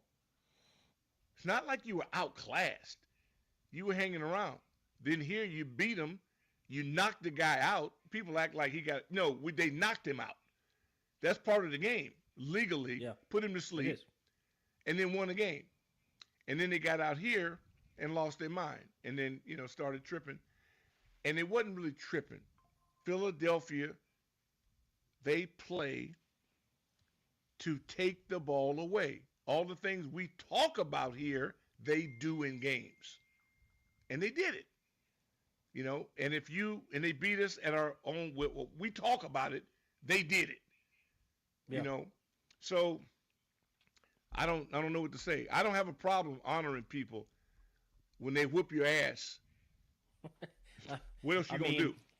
I said I wouldn't say the score again, but 55-23 would classify as that, Doc. Yeah, I'm not. I don't know what the hell y'all been smoking or drinking, but this game, I can't wait for this show to be over, and I can't wait for Tuesday when I can turn the page on it. I still have to watch the damn thing over again. How you think I feel about that? I mean, it's terrible, but it's part of the job. Yeah, I mean, I think for me, Doc, this is going to be in a couple of days, in a week, maybe even after the Super Bowl when, some of the sting is gone. I think this is going to be so much fun to go back and look at this season. I'm already thinking of coming up with montages of the best moments of this season because there were so many, the Hail Mary and all these different things. There's going to be so much. Please don't do it this week. But the fact is, no, it's not for this week, right? They had an opportunity to go to the Super Bowl and they squandered it with a really bad performance. I mean, this is a team that, like you said, they took advantage of Jalen Hurts running, and they were able to hit him, and he gets knocked out of the game in Week 16. They put up 36 points with 5 turnovers. Regardless of Jalen Hurts in the game or not, 36 points on 5 turnovers, they could have easily put up more than that if they clean up some stuff. They didn't do that tonight. They did not do that tonight. They turned the ball over again. This time, though, Jaden wasn't able to turn into Superman and still put up 36 points. The defense wasn't able to come up with some of the timely stops. And in turn, you end up with a ridiculous scoreline that I don't think is really indicative of how close this game felt for a majority of it. But it's just disappointing. This team was right there with an opportunity, and we can't just assume that because they've got the quarterback and because, you trust Adam Peters and all this stuff, we all agree with that. But you can't just assume that next year they're going to be back here. You can't just assume in 2 years they're going to be in a Super Bowl. This was an opportunity that was squandered. We hope that it's not the only one, but it really does suck that this was an opportunity that they had, and this is the performance that they put out there. I think they'll improve from it. I think this isn't something that's going to help these guys grow. A lot of these dudes are young dudes. Like, Jaden's already talking post-game saying, I don't want to feel this again. Maybe it's, an extra motivation for the rest of his career. But it still sucks in the time that this is how this really, really fun season ends. Yeah, John Booty, who's a contributor on Overtime, and he's an Eagle, DMV resident, good man. And he's just saying how they enjoyed tapping our tail. And I said, well, what's next? He said, the Super Bowl. I said, oh, really? I said, okay. And you know what? And I'm happy for him. They deserve it. Look, man, Philadelphia and what they built, and it hasn't been their coach has gone through hell. I know more about their bodyguard than I do some of their assistant coaches. They've turned over coordinators. When you're good, people come steal your properties or they buy your properties away. Let me tell you how hard it is to win in this league. Imagine if Kingsbury decides he wants to go somewhere, he's gone tomorrow. You start losing the people that helped you get to where you are. That's what's happened to Philadelphia. And then you still got to acquire players. What Howie has done, it's a full-time job to keep this thing going. And as much as we may ride Philly, They had a hell of a club.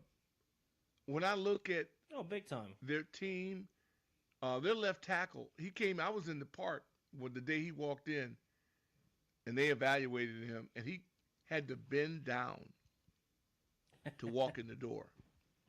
I'd never seen anybody that big before. He's bigger than Jacoby. And I didn't say, who is that? I said, what is that? And of course, we let him walk out and go to Philly because that's how smart we are. Well, and I think earlier you talked about appreciating the style of football they play. They're old school in a lot of ways. They're built up front on both sides of the ball. And it's, on the offensive line, they've got 5 big nasties up there. They're going to be able to run it down your throat. They're going to be able to run it with the quarterback, with their different running backs. They're going to be able to sit back there and pass pro all day. And on the other side, they've got not just 1, not just 2, but 3 and 4 dudes on the interior. They've got 3 and 4 dudes on the outside.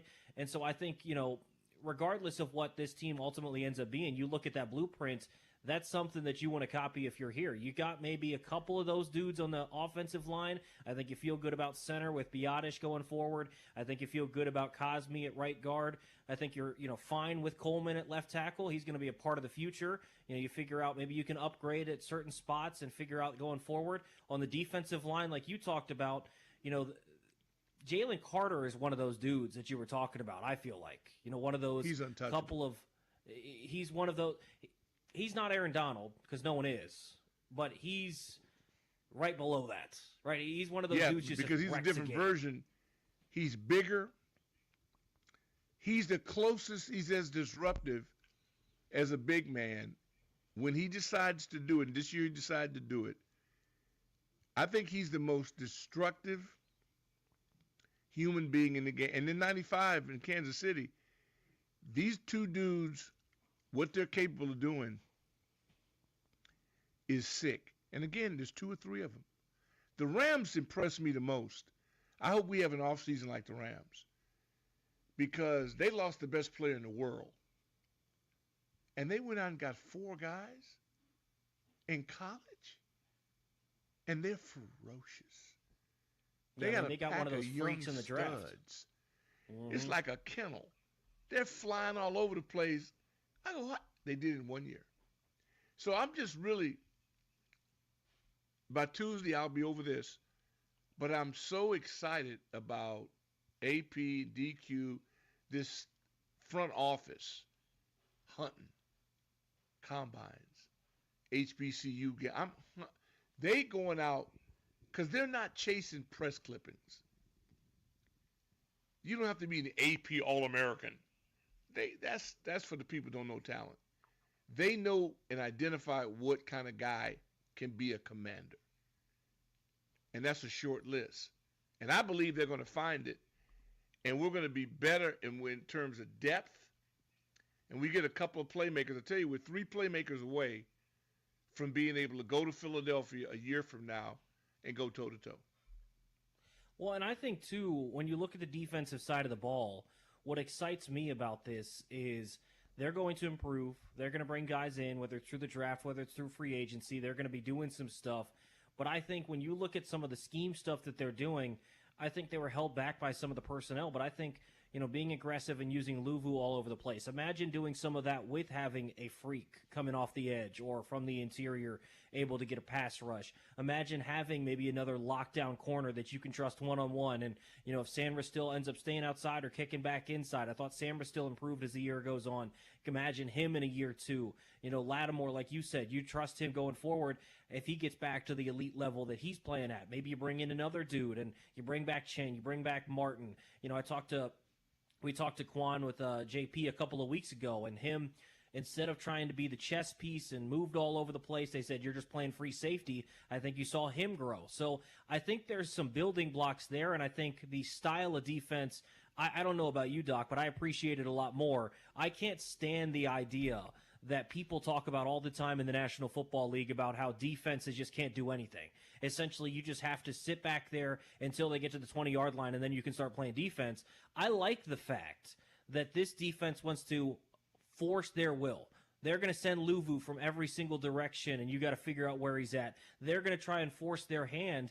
And I think the issue is maybe they don't have the personnel for that right now, but I think when you go into next year and they're able to add more and more talent to this team, and you saw the growth as the year went on, I think that you're going to see a defensive unit that is no longer the liability like one of the callers brought up earlier, where, the offense, I don't know that there's a whole lot of games you can go back to this year where you said, yep, the defense won that one. It was pretty much, if they won the game, it was on the offense's back. I think when you get going forward, the offense is still hopefully going to be able to do that because you're going to have Jaden. But if you improve some of that personnel, bring in some special players on the defensive side of the ball, suddenly that defense able to work more complementary with the offense. And hopefully in a game like this, like you saw today, it's a lot different because they're able to stuff the run. They're able to get some pressure with 4. They're able to do some different stuff as opposed to, it seemed like tonight for Joe Witt Jr., I'm calling a blitz off the left. Doesn't matter. Saquon bounces it, gone. I'm calling a blitz off the right. They're able to get the ball out behind the blitzer. I call a zone coverage. Someone's wide open in a spot. I call a man coverage. A.J. Brown deep down the sideline. It didn't seem like Joe Witt found a rhythm of anything that he felt successful with, but I think you carry that over into next year when you improve some of that personnel. I think it's a different story. Don't be surprised if Newton takes the biggest jump of anybody on the D-line next year. I still believe he has star qualities and came off that foot injury and hit a plateau as far as I was concerned, where I didn't see the quick twitch athlete I saw he wasn't out. So he showed me something. He fought through whatever he's dealing with and never missed games. But this offseason, I think you'll see a different dude. If you look at his college film, he's the closest thing that I'd seen a collegiate version of that animal that was in L.A. And she's kind of built like him a lot too. And we got to get disruptors. And if you don't get to the quarterback, then you got to be hell against the run. I mean, Davis doesn't get a lot to the quarterback in Philly, but nobody runs on it at him. Nobody. And that's what Philly took a dude that was a special teams guy and he's first team All-Pro at linebacker. That's true. Because he's got a free lane to backs. He just runs in like London Fletcher. He reminds me of Fletch. He's running downhill, chopping people's heads off. The kid's All-Pro. He was covering kicks. So you don't have to draft everybody in the first round. But you got to have a guy like Peters who knows what he's looking for.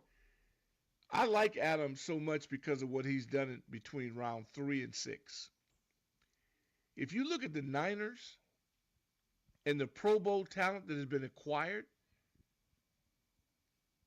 I mean, I can pick a first-round guy out of Alabama. But when you get a 5th-round pick out of Colorado State, or Arkansas State, or look what this man has done with the Niners. The Niners have so many Pro Bowl players that are picked in the 4th, 5th, 6th round. That's a guy that has a magnifying glass looking at cells under a lab scope. So that's what I'm looking for. I don't need somebody to go to the college all-star game and tell me he saw somebody he likes. Hell, I can send my wife out to do that. Then people go in there and get a free trip, go somewhere and eat. I need you somewhere. That's why Jimmy Johnson is a Hall of Famer. Where do you hang out at? HBCUs. He popularized it when everybody else thought they was too good for it. That's why the Cowboys was on them roll. They just had more talent. More talent.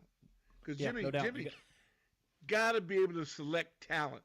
Then you got to be a gangster because you got to control the talent you get. A lot of these people get somebody, they can't control them.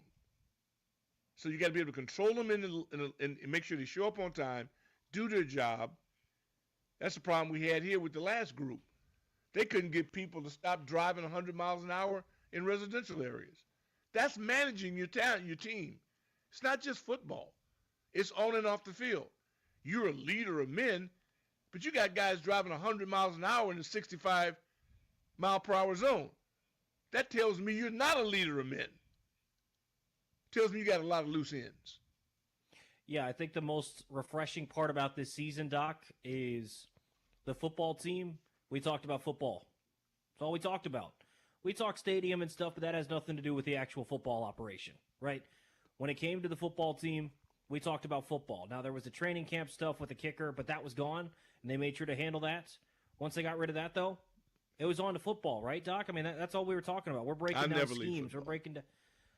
That's all it was about, though, and that's the beauty of this. We're not talking about court trials. We're talking about football, and I think I don't think it's any coincidence that this team, when they really the first year that they've been able to just talk about football, is the year you see them actually have success on the football field. Obviously, some of that's Jaden and the players that they brought in, but it's football and football and football only, and I think that's a huge part of it. 800-636-1067. You want to hop in on the MGM National Harbor listener lines. Tobi Altizer hanging out with Doc Walker on the Burgundy and Gold postgame show right here on The Fan.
Welcome back. It is the Burgundy and Gold post-game show. Tobi Altizer, Doc Walker. We are brought to you by Rude. Is your cooling system letting you down? Score a touchdown with Rude and experience peak performance. Dominate the season with unmatched cooling power and visit RUUD.com. If it ain't Rude, it ain't right. A quick update on the AFC Championship game. Just over 2 minutes to go in the third quarter.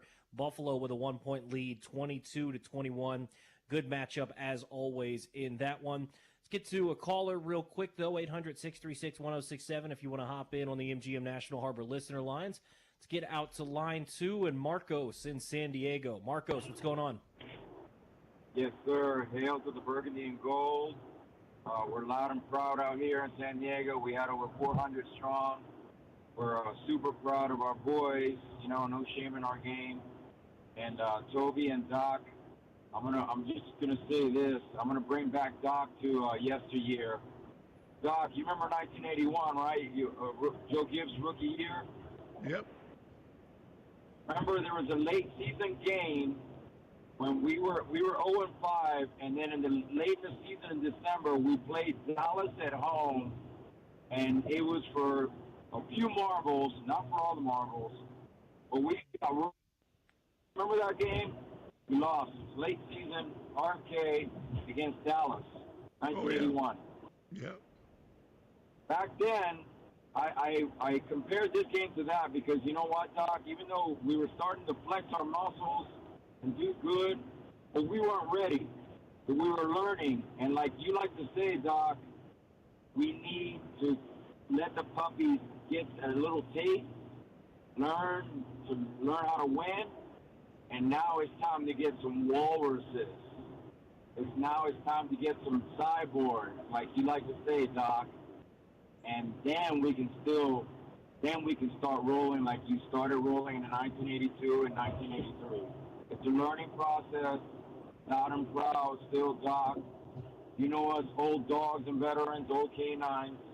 We got to learn before we get the big bite. You know what I mean, right? Yeah, Yes, we've had sir. 30 years to learn. I'm ready to roll. I'm with you, Doc. I'm 55. I'm not that far behind you, brother. But Well, you got a few laps to catch up. And so stay with us though, man, because it's close. We're close. you know what, Doc? Though, you know what this did? Because the fact that it was so sudden, and a 7-game winning streak doesn't come every year. The fact that it brought the community together, our fan base together, that's so proud. I'm really, really happy about what the future holds for us because it's promising. Now we got to keep that hunger, Doc, just like you guys did with the Hogs back in 1982, with Gibbs, with Richie Pettibone. It's time to rebuild it up again. It's going to happen, Doc. I know old warriors like us, we ain't got much time, but we just got to be patient, but it's going to happen. It's going to happen, Doc, and I'll have a good feeling about it. What do you guys Appreciate it, think? Marcos. Yeah, I do too. I have no patience, but I do understand what you're saying. I think we've been too damn patient. We got to be demanding, but we got the right people now, so we don't have to do anything but encourage the people that are in place and help them do their jobs by encouraging them, and that's what we're doing. We handle the fan base, they handle the players in the operation, and we'll meet them at the ball game. 800-636-1067. You want to hop in on the Burgundy and Gold post-game show? We got you for one more hour, and then we'll turn it over to Earl Forsey. He'll take you up to midnight. You're listening to 106.7 The Fan.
Welcome back. It is the final hour here of the Burgundy and Gold post-game show. Tobi Altizer, Doc Walker. We are presented by Rude. Is your cooling system letting you down? Score a touchdown with Rude and experience peak performance. Dominate the season with unmatched cooling power. And visit RUUD.com. If it ain't Rude, it ain't right. Taking you up until 10 o'clock. Then we'll turn it over to the Golden Pipes of Earl Forsey. Doc, I mean, just kind of going back to where we started with this. You mean the guy that I woke up to? Countdown to kickoff, Earl Forsey. Earl the Pearl? Yeah, the one and only. Yeah. Earl Forsey. I can't wait to hear NFL Films music at night. That's going to be awesome. Yeah. Going back to where we started real quick before we get to some more callers, I mean, this is just such a tough one to process because if this were a 7-point loss, if this were a 3-point loss, if this were something where they, you felt they were in it the entire time and then, the other team just made a play, I think it'd be a little bit different. But I think when you look back at this and you look at that ugly score, it hurts to look at, and it's just a complete whooping that this team had today. And I think, this team has largely been close with every single opponent. Even if they lost, it's been a close game. That was not the case today. It just really tough to see this in an NFC Championship game, a game away from the Super Bowl, a great opportunity, and the effort just didn't match the moment. We built up a resistance. Like, all I was concerned about is that, okay, fourth quarter, are we in striking distance? I just knew that if we're in range, it's over. All I cared about is that JD5 gets a shot. We win if we got the ball last. The turnovers threw me out. I thought, wait a minute, hold it. We can't come back from 14. We can't come back from 20. I just kept multiplying. Pretty soon it's not going to be physically possible. So I wasn't even thinking about us ever leading. I was thinking about us snatching like we do. We come back and snatch you. Well, that's not a way to win. I mean, we got to be good enough to build leads and then hold people off. So we were exposing our weakness. We can't dictate to anybody's offense. We can dictate with our offense, but we've got to play better defense. And our offense, we knew we can't hurt them. We can't put them on the field for additional reps. We know that. We have to have a consistent ground attack, and we didn't. We didn't. So we got nobody to blame. Hell, it could have been 70 because that's how poorly we executed our game plan. And that's it. To your points, on the ground today, they were 25 of 99, so 4 yards a carry and a touchdown, which doesn't sound bad, but when you look at the actual running backs and take Jaden's 6 for 48 out, you have 19 carries for 51 yards. I mean, that's just not good enough. That's not going to cut it. That's you just think not you're going to beat the Eagles? I mean, that. And then no chance. The if weather you're running was it just at 2.5 a clip. If the Rams had today's weather, they might have been playing in the Super Bowl. Well, and I think the thing about this too, Doc, is like, this is how, so when the first half started going the way that it was, right? Some mistakes, turnovers, Saquon bust one right away, a first play. If you remember, that was kind of the script in the second matchup that Washington ultimately won. So you felt, okay, second half, give them a shot. And every time that there was that sliver of hope, right? It's a 2-possession game. Jaden Daniels has the ball in his hands. Austin Eckler fumble, right? Like, that's the thing that was so tough, is not to say that, Jaden didn't play into some of these things and not saying he was perfect and all of this, but it's tough when you don't go down with your best bullet, right? It's one thing if you lose with your best player, if you get beat, whatever. It's tough when it's McNichols fumbling on a kickoff return. It's tough when it's De'Ami Brown fumbling after he's already picked up the yardage that he's going to pick up on the play, and they stack him up. It's tough when it's Austin Eckler catching a check down, stands up, and then fumbles the football. It's tough when it's those scenarios. If Jaden Daniels were to have his worst game of the year and you lose, I think you just tip your cap and say whatever. But that wasn't the case. Jaden, I thought, played decently well, but He had opportunities taken away from him by other guys fumbling the football and making mistakes. And defensively, too, it was, okay, you're going to get off the field. You get a penalty here. And whether it's a good call or not, whether you want to say it's rigged or not, I don't really care. The fact of the matter is they had a chance to get off the field on third down, fourth down multiple times, and they didn't because of a penalty. They gave up a play. So it's just they were not the better team today. And Philadelphia was by a long shot, and I think the scoreboard obviously reflected that. Yeah, it wasn't even 800-636-1067. Let's get out to line one. Let's get out to Telly in D.C. Telly, what's going on? Telly, you there? Telly, you sleep? It's not like Telly. Let's go. Let's throw Telly back on hold. Let's go to line two. Let's go to O in Bowie. O, what's going on? Hey, what's going on, fellas? Hey, Doc, Hey, man, love you tons, man. And Toby, you doing your thing. I appreciate you guys. Appreciate it. Hey, I'm not going to be long, but this was a hard one to lose, man. This is I need therapy. I might not even go to work tomorrow. Look, just a few things, man. I think all the news articles that's going to be coming out over the next couple of days are going to talk about how bad we got beat. The ESPN analysts are going to talk about, maybe they were bums the whole time or so on and so forth. Whatever the case is, we love our Skins. We love our Commanders. But I think with all those turnovers, there was no way it was going to be impossible for JD5 to be JD5. I think JD5 had a decent game. Ertz had a pretty good game. For some reason, we didn't go to 17. There's a couple things that we just didn't do that we normally do. It seems like they did not read the memo.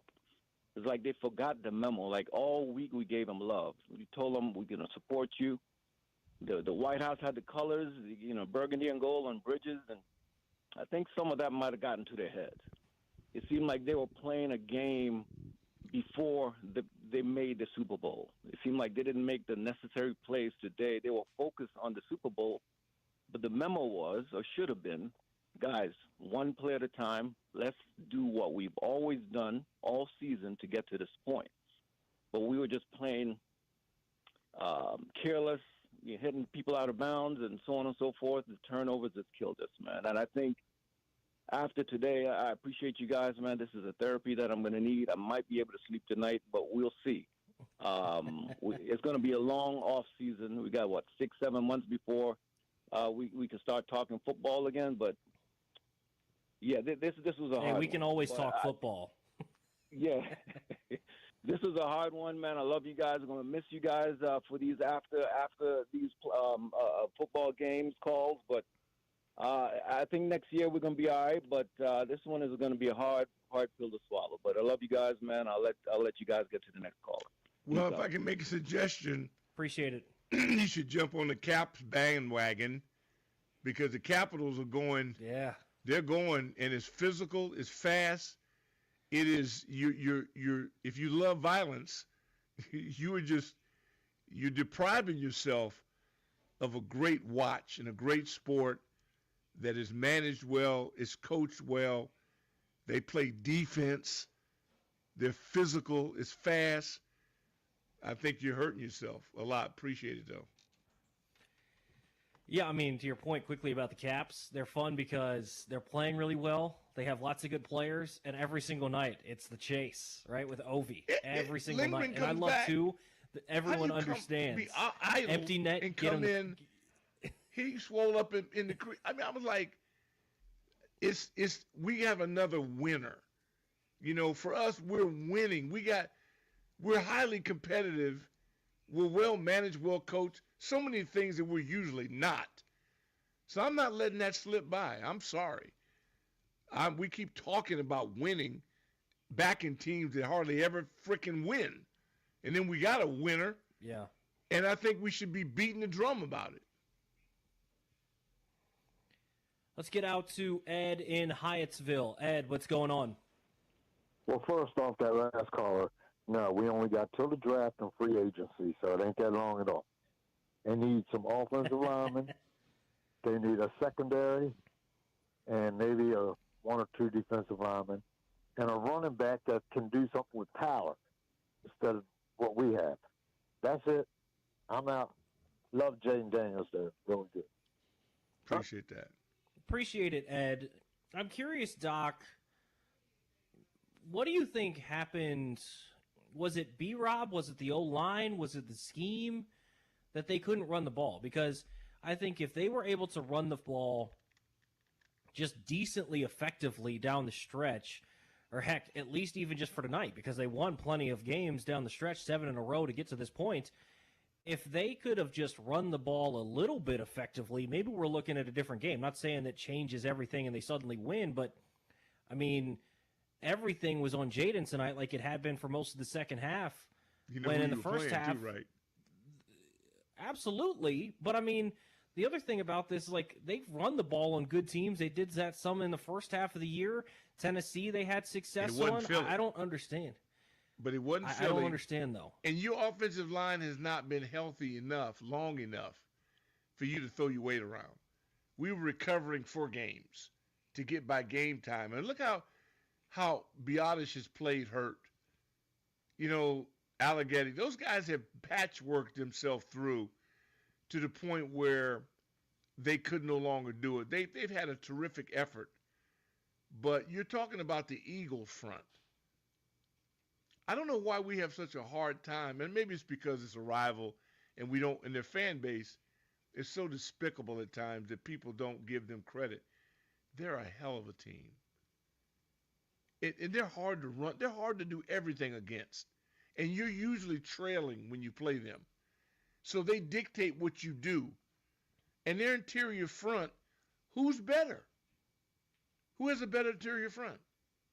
I mean, I don't disagree with you, Doc. I think you're spot on. They're obviously the better football team. They've got the better line, but you've got to find something, right? Like you have to be able to. At some point, I get that it's man on man, and if their man is better than your man, then chances are you're not going to be able to run the football. But you can't find something. Minnesota, you run into heard the all outside. that talk about Minnesota, and Minnesota this, and they're reckless, and they're this and that. They got their doors blown off of them because they really don't stop the run well. They're pretty good in blitzing, and I like with his packages, but very few people, front fours, can give offenses the finger and say, we dare you. Like Philly can. They dare you to run. And they did that without Jacoby Dean out. Their hit man in the middle is not even there. They're doing this with a backup there. They had a kid that nobody even knew his name, and he's all pro at linebacker. They just got better personnel. Their schemer is fantastic. This is not his first rodeo. And they got a corner that was nicked up. I don't know why we have such a hard time accepting the fact they're elite. Whether you like them or not, that's a personal problem. They're elite. And we came up there tonight BSing around, and we didn't have our head screwed on right, and we got decapitated. And that's it, period. And if you don't want to block better, and if we don't have a running back that we can bully people with, then we got to go get one.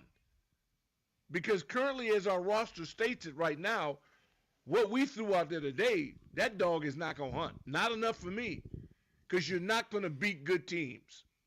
You're not beating many teams, frankly, Doc. 19 carries for 51 yards from your running backs. No, I go get Lamar Jordan and put him back. I got to get me a running. I'm looking for the kid. Any way I can get, and there I go again. I'm not a GM. I'm going to just hope that Adam and the boys, they'll go get me. I trust them. I don't even know why I got worked up like that. It's not what I do. They're going to have an abundance of dudes in the second, third, fourth, fifth round that they can potentially get. Yeah, I can get me a back. Let's get out. I'll go to Home Depot, Safeway. I'll get me a back. Yeah. Hey, trust me. Whatever. Ain't no way in the hell I'm gonna be held hostage without a running back. That to me is now what the deal is with Rodriguez. I don't know what the problem is with them and him, but I'm sick of asking about it. Every time he comes in there, he runs like somebody's holding his family hostage. Yes. And they won't suit him up. Won't put him in. So I'm not going to question them because that's their job. It ain't mine. But I'm just wondering, whatever he did, to let him go. but get me somebody like him that refuses to go down, and let's roll. Because today, I mean, I don't want to live like this. We got punked in the interior, and that to me is just no way to live. Yeah, I mean, I'm curious to see what they're going to do because I think for them, they need to get. I mean, imagine how different this team is if they had a run game in the second half. Jaden was really the entirety of the offense for the most part in the second half, where he's running the football, where he's passing the football, and I don't quite understand what happened. But the other thing, too, is I don't know if it's a B-Rob being banged up or if he's not hitting the hole the same, not seeing it the same. But I think, too, Dude, if you could add a home run hitter. It ain't my I don't want to be a shrink. We come on these shows, and it's like we have to become psychologists. Well, I wonder. I don't give a damn. Get me somebody that I can win games with. That's your job. As a GM, as a head coach, running back coach, they got one of the best staffs I've ever seen assembled. Love everybody. That offensive group, what do we have, 4 or 5 head coaches? I mean, we got studs over there. What is the problem?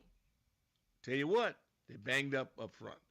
I know they're really banged up. We've had a lot of guys that have played up front. Our old line, we beat up. We beat up. So we got to draft up. We got to get people healthy. I understand that. And you played Philadelphia. Don't kid yourself. Detroit was gutted. They were playing with a lot of guys. Oh, big time. They were trying to piecemeal. Don't pat yourself on the back. You didn't beat the 85 Bears. You beat a team that was reassembled over there. Tonight, those brothers are for real. And you went out and you punched them in the face, then you fumbled all over the place. Then you threw up all over yourself. Uncharacteristically. So you're not good enough to play sloppy and beat good teams. You would have gotten murdered if you had to play Buffalo or Kansas City. Murdered. 800-636-1067. You want to hop in on the MGM National Harbor listener lines. You're listening to the Burgundy and Gold Postgame Show with Tobi Altizer and Doc Walker right here on 106.7 The Fan.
Welcome back. It is the Burgundy and Gold post-game show. Tobi Altizer, Doc Walker taking you up until 10 o'clock. Then we'll turn it over to Earl Forsey for the rest of the evening as he takes you up until midnight.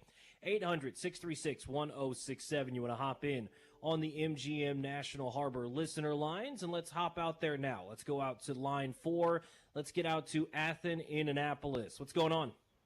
Athen. Hey guys, you know it's disappointing to put up a 50 or let them put up a 55 burger, but I think there's a lot of things that people are calling in that they're missing. Okay, you have a double blue chip player in Jaden Daniels. Okay, but the 4 guys drafted before him, where were they today? Those 4 first-round picks. They're on other teams. That's how bad the previous regime was. They duct taped this team together this year. They duct taped this team together. You got over the hill guys or backups, whatever you want to call them, and they made it to the NFC Championship game. They have a lot to build on. Now, there's no solace in getting your ass whipped by 30 points, but at the end of the day, people blaming the referees. The referees didn't fumble the ball 3 times.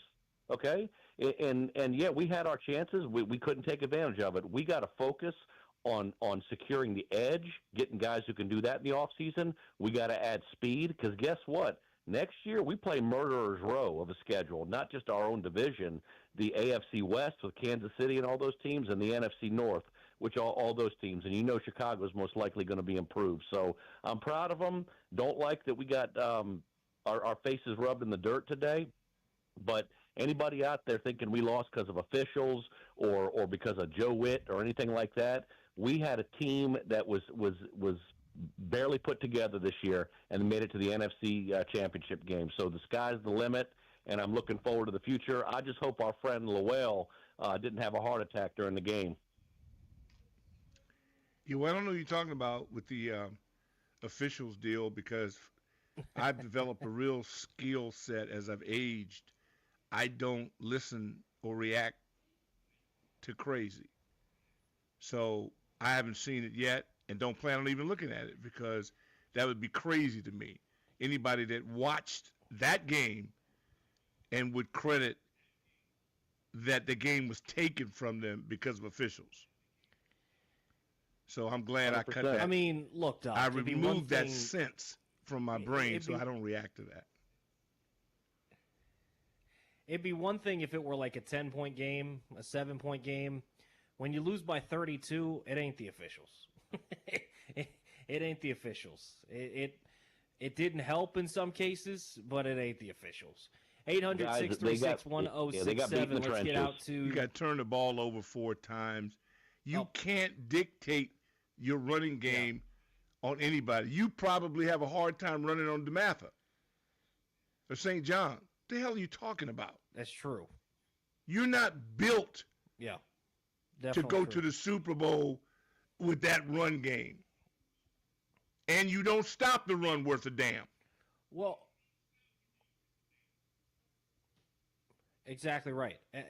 So let's keep it straight. What's the old adage? You got to run the ball and stop the run, Doc? Yeah, you're good at a lot of things. Those 2 you're not. I mean... So now you got a whole off season to try to fix it. You're depending on a quarterback 100%. to run the ball. Let's get out to David in D.C. on line 5. David, what's going on? Hey, what's up, guys? I'm here with my 6-year-old who is all decked out in burgundy and gold. But listen, Doc, man, you are the man for this city, man. Anything that comes up, man, you are the loudest of them all, and I appreciate that. But I'm going to take a completely different approach on this. I think this loss, while I want to win, may have been the best thing that happened for this city. Like, we were not necessarily ready for this. Like, I mean, everything happens so fast, right? But imagine if, like, we go through next year and we're running the stadium, we're running these cities, and we're winning these games, like, with the fan base that we know about. This all happened so fast. Like, I wanted this. Everyone wanted this. But, like, I'm almost calling it a blessing. I don't think we are ready to go to the Super Bowl as a fan base and as a city. So I'll leave it at that. I wanted it, but like, listen, man, I want Pennsylvania Avenue to be stocked with 1 million people, and this year may not have had it, but next year will, my friends. Thanks, boys. I'm going to act Appreciate like the phone I didn't hear call. that. To his point, well, to his point, Doc, they can make it a blessing. They can turn it into a blessing if they go out there and learn from it. I wouldn't call it a blessing right now, but if they learn from it and they build from it and they take the experience of this and they build off of it and they're better for it, then sure, it can be a blessing. I'm never going to say losing is a blessing. I just can't say that. I can't he's say a nice that. person. Let's get out to. Hey, we respect everyone's opinion, Doc. Everyone's entitled to that. Let's get out to Tony in D.C. Tony, what's going on? Hey, Toby. Hey, Doc. This is Aries Tony, man. How you doing, dude? Hey, Aries, I'm good. Yes, sir. I've been better, but I'm good. Well, I'm hurt, because I'm disappointed because we just played the rubber match with Philly, and we could not recover off them 3 turnovers. Them 3 turnovers hurt us tremendously. Defense could not withstand them. The defense really couldn't contain. We couldn't contain Barkley, and we more than just we broke all the way for them to score 50 on us. And I think our fan base was hoping that we could withstand what they had to throw at us, but we were going to hold it down like we did when they played us here at Northwest Stadium. But it didn't happen today. So I'm just looking forward to the off season and see what the improvements that we can make for our team. But I was just hoping that we were going to have a better showing. Truthfully, when we came back from that De'Ami Brown turnover, because we came back and scored, and remember it was 14-12, and we just couldn't convert that 2-pointer. But after that, them other 2 turnovers, they really done us in, and we were just hoping that we were going to get it close, that we could get in JD5's hands and create a miracle in the fourth quarter if it was that close. But it didn't happen. It wasn't our day. The glass slipper finally came off of Cinderella, so now we have to go to the off season and look forward to see how we can improve this team. So hopefully we can be back in this position next year. Appreciate the phone it's call. Worth the wait. You know what? It beats being in dead last place in the East. I can promise you that. Well, and I think, that's something that you got to give Philadelphia credit for, is they took advantage of their opportunities and they didn't let Washington stick around because they knew better, right? They saw it happen on their own end. Remember last time they got the ball back with 4 minutes to go, Washington did. Jaden threw the pick when they were up by 3, and then Philadelphia wasn't able to punch it in and finish that game off. Devontae Smith drops the ball, Washington gets the ball back, and Jaden Daniels goes down and wins the football game. So I think they understood that you can't give this team hope. You can't give this team. And, obviously the score and the margin is huge. I think for a large part of this game it was within reach. It felt like it was within reach, but every single time Washington had a chance to get back in that spot where, all of a sudden you have that classic Jaden Daniels from his rookie season moment, they were able to take it out and once again turn it into, nope, this one's over. And that's a credit to Philadelphia for taking advantage of their opportunities when they were given to them. Yeah, it's a lesson. We'll learn from it. Yeah, 100%. Let's get out to KW in Bethesda. What's going on? Hey, Doc. Hey, Toby. Doc, I think if we could have your tape where you said specifically the game plan, which I hope they listen to. We have good ownership, good coaches, but you hit it spot on. We need to have predictable playmakers. Those 3 that you were talking about, going back from whether it's old school like Riggo, whether they use Rodriguez or get a Ray Lewis, Dick Buggus, old school type, Jack Tatum, where folks are afraid to show up in the backfield. We got to get that. And you were spot on. Some way your message to get out there. Yeah, they know what they're doing. Yeah, they'll figure it out. Appreciate the phone call. You know why they'll figure it out? Yes, sir. Because they're not going to want to go through what they went through tonight again. Yes, we agree. They don't need me to tell them anything. That ride home on that plane and that bus, that's all you need. I've been on a bus in a similar. All you need to know, and I never lost that game, but you're not going to the Super Bowl. And it's going to get even worse once you see the festivities. Once all we're talking about is a game that you threw up all over yourself on, and you could have been in New Orleans, and now you're home. And then if by some miracle Philadelphia is able to beat Buffalo or Kansas City, whoever wins, because they're in a dogfight, you're going to think it could have been you, because it could have been. You were that close. And you may never get to go back to it. It's no guarantee. This game is so competitive. That's why I'm so proud of what we did against the Lions, because I know how hard the Lions work to get to where they are. And then like poof, Philadelphia is on their third coordinators since their build. They've lost 3 groups, and they're still better than we are. Can we do that? Can we feather through talent on our staff and still be good? That's how hard this stuff is. That's why this was so perfect, because we had the dream team all assembled. It may never be that way again, because everybody may not be here next year. Some guys may get elevated. If I had a pro football team, I'm going to get me somebody off this staff. I need to get this secret sauce. I need to figure out how these guys came in here and turned this rat poison program into something that was beautiful, cohesive, that had spirit. This was like the Night of the Living Dead. They woke up a fan base that was dead. You think I don't want somebody off this staff? Then you crazy as a road lizard. I got to get me some people off this staff if I'm in the NFL. But then again, I may overthink them, because half of them is crazy as crap. Because you don't got to learn nothing. You make money just by being friends with somebody. Hell, I wish I had a friend in the NFL. I'd sure have my behind in it. You'd like a little bit of that pie, Doc?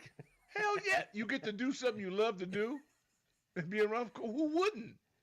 Yeah, absolutely. All you got to do is know somebody, but they got to be really tight to get them up in there. And the good news for Washington, it looks like a lot of their guys are just going to be back. You know, there was a potential that Cliff Kingsbury could go. Doesn't seem like he's going to go anywhere. You know, there's still an open job or two, but it's not likely that he's going to take either one of those over leaving Jaden Daniels. Newmark isn't probably going to go anywhere as the assistant general manager. So seems like a lot of stuff is just going to stick around and be the same for next year, and then improvements around the roster. So that's going to be good for this team. 800-636-1067 if you want to hop in. We got about 20 more minutes here with Doc Walker. Then we'll turn it over to Earl Forsey to wrap things up tonight, taking you up sure until Earl's midnight. Doing a vampire shift? Are you serious? Hey, man. I'm just glad I'm not on until 2 a.m. David, I didn't believe it. I'm just glad I'm not on until 2 or 3 a.m. because I don't think I could do it tonight, Doc. I don't think I could do it. I'm you've depressed. been a warrior. I was surprised that, man, did you call for help? I'm good. Okay. I'm good. I enjoyed it. Okay. I enjoyed it. All right. It's always You fun did a when hell they're of a winning. job. It's not so fun when they're losing. Well, that's when you really test it. See, the Prince of Darkness, the Pearl, he's built for this. Oh, Earl is ready for any circumstance. He's ready for anything. 800-636-1067. Yeah. We'll wrap up everything next here on the Burgundy and Gold postgame show next here on The Fan.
Final couple minutes here of the Burgundy and Gold post-game show. Tobi Altizer, Doc Walker. We're going to turn it over to Earl Forsey at the top of the hour.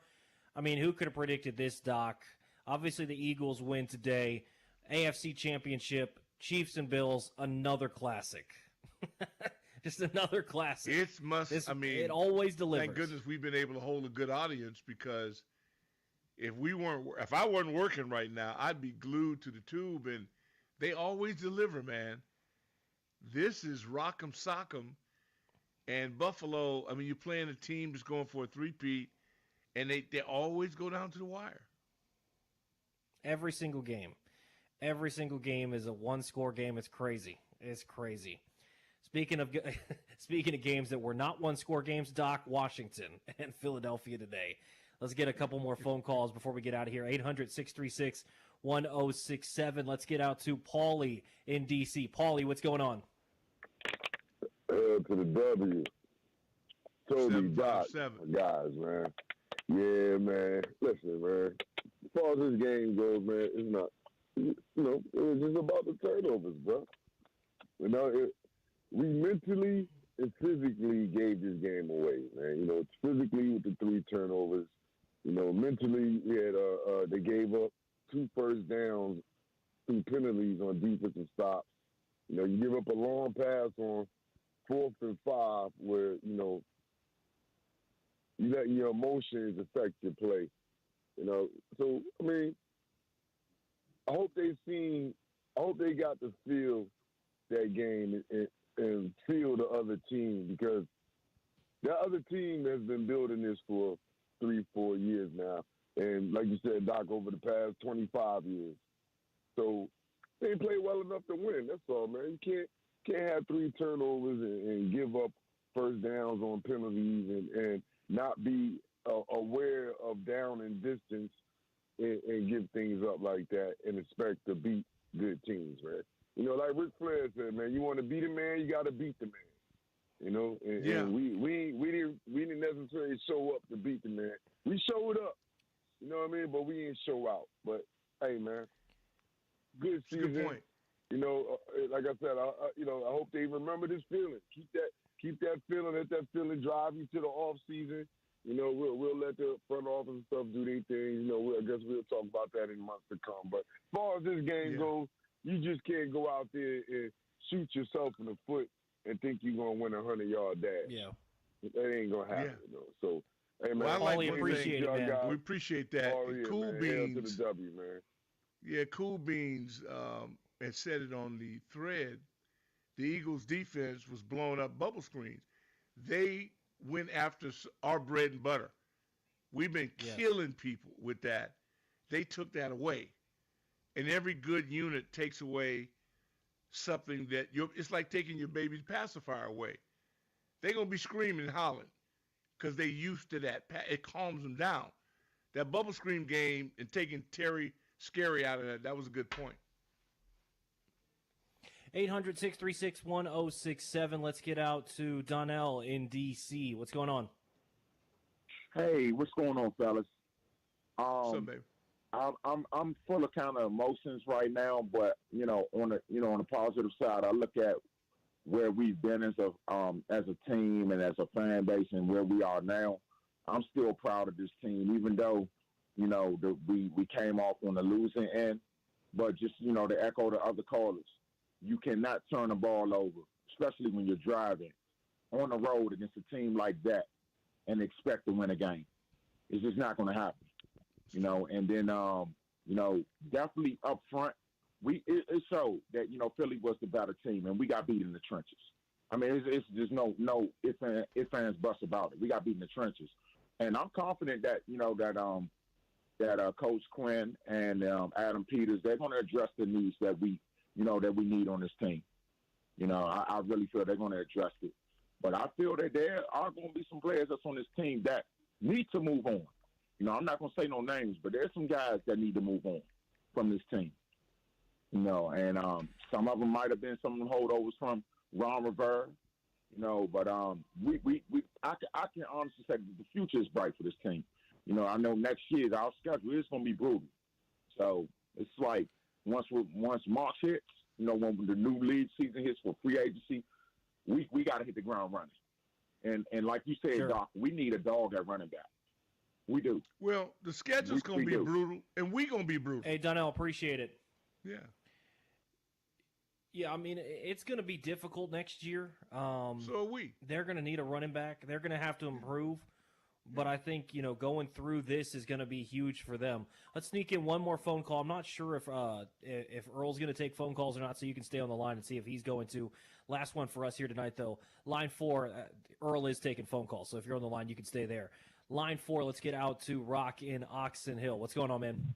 Hey, Rock. What's up, fellas? It's a big mixed bag of thoughts. I don't do the house money thing. If you made it this far, you play to win, period. Yeah. If you're just happy to be there, you don't belong on the team, period. But we can't get mad because Adams made a great suit. It worked well to this point. Sometimes you just get smacked in the face because it happens to everyone on every level. Maybe you did all you could, and some of the dudes just realized they were playing a better team. At this point, let's regroup. Let's do it all again next year. Yeah, and we'll be better. Appreciate it, man. Yeah. Yeah, thanks, Rock. All right. And we will be better. All right, fellas. Yeah. You certainly hope so, Doc. I mean... No, Toby.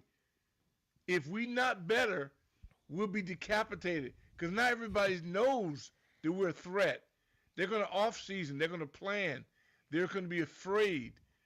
And we're going into the North and the AFC automatically right now, and we're going to be in prime time, trust me. But we'll be ready for it, and that's the beauty of it. The fan base is awoke.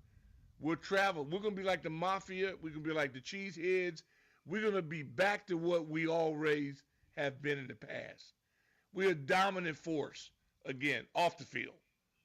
And then they'll handle it on the field, and I'm ready to roll. Yeah, I mean, tonight wasn't super fun in terms of what happened on the football field, but I think give yourself a little bit of time. Yeah, it's going to take a little bit of time, but get over this one, as the games go on, and I think, once we get a few days past this one, I think this is going to be a fun season to remember. I can't wait to, kind of reminisce on some of those things, but craziness. Once again, Kansas City, Doc, they get it done, so Kansas City and Philadelphia in the Super Bowl. I got to do Misery Monday now with the Junks. I was waiting on Victory Monday with my boys, and now I got to do Misery Monday. I cannot believe it.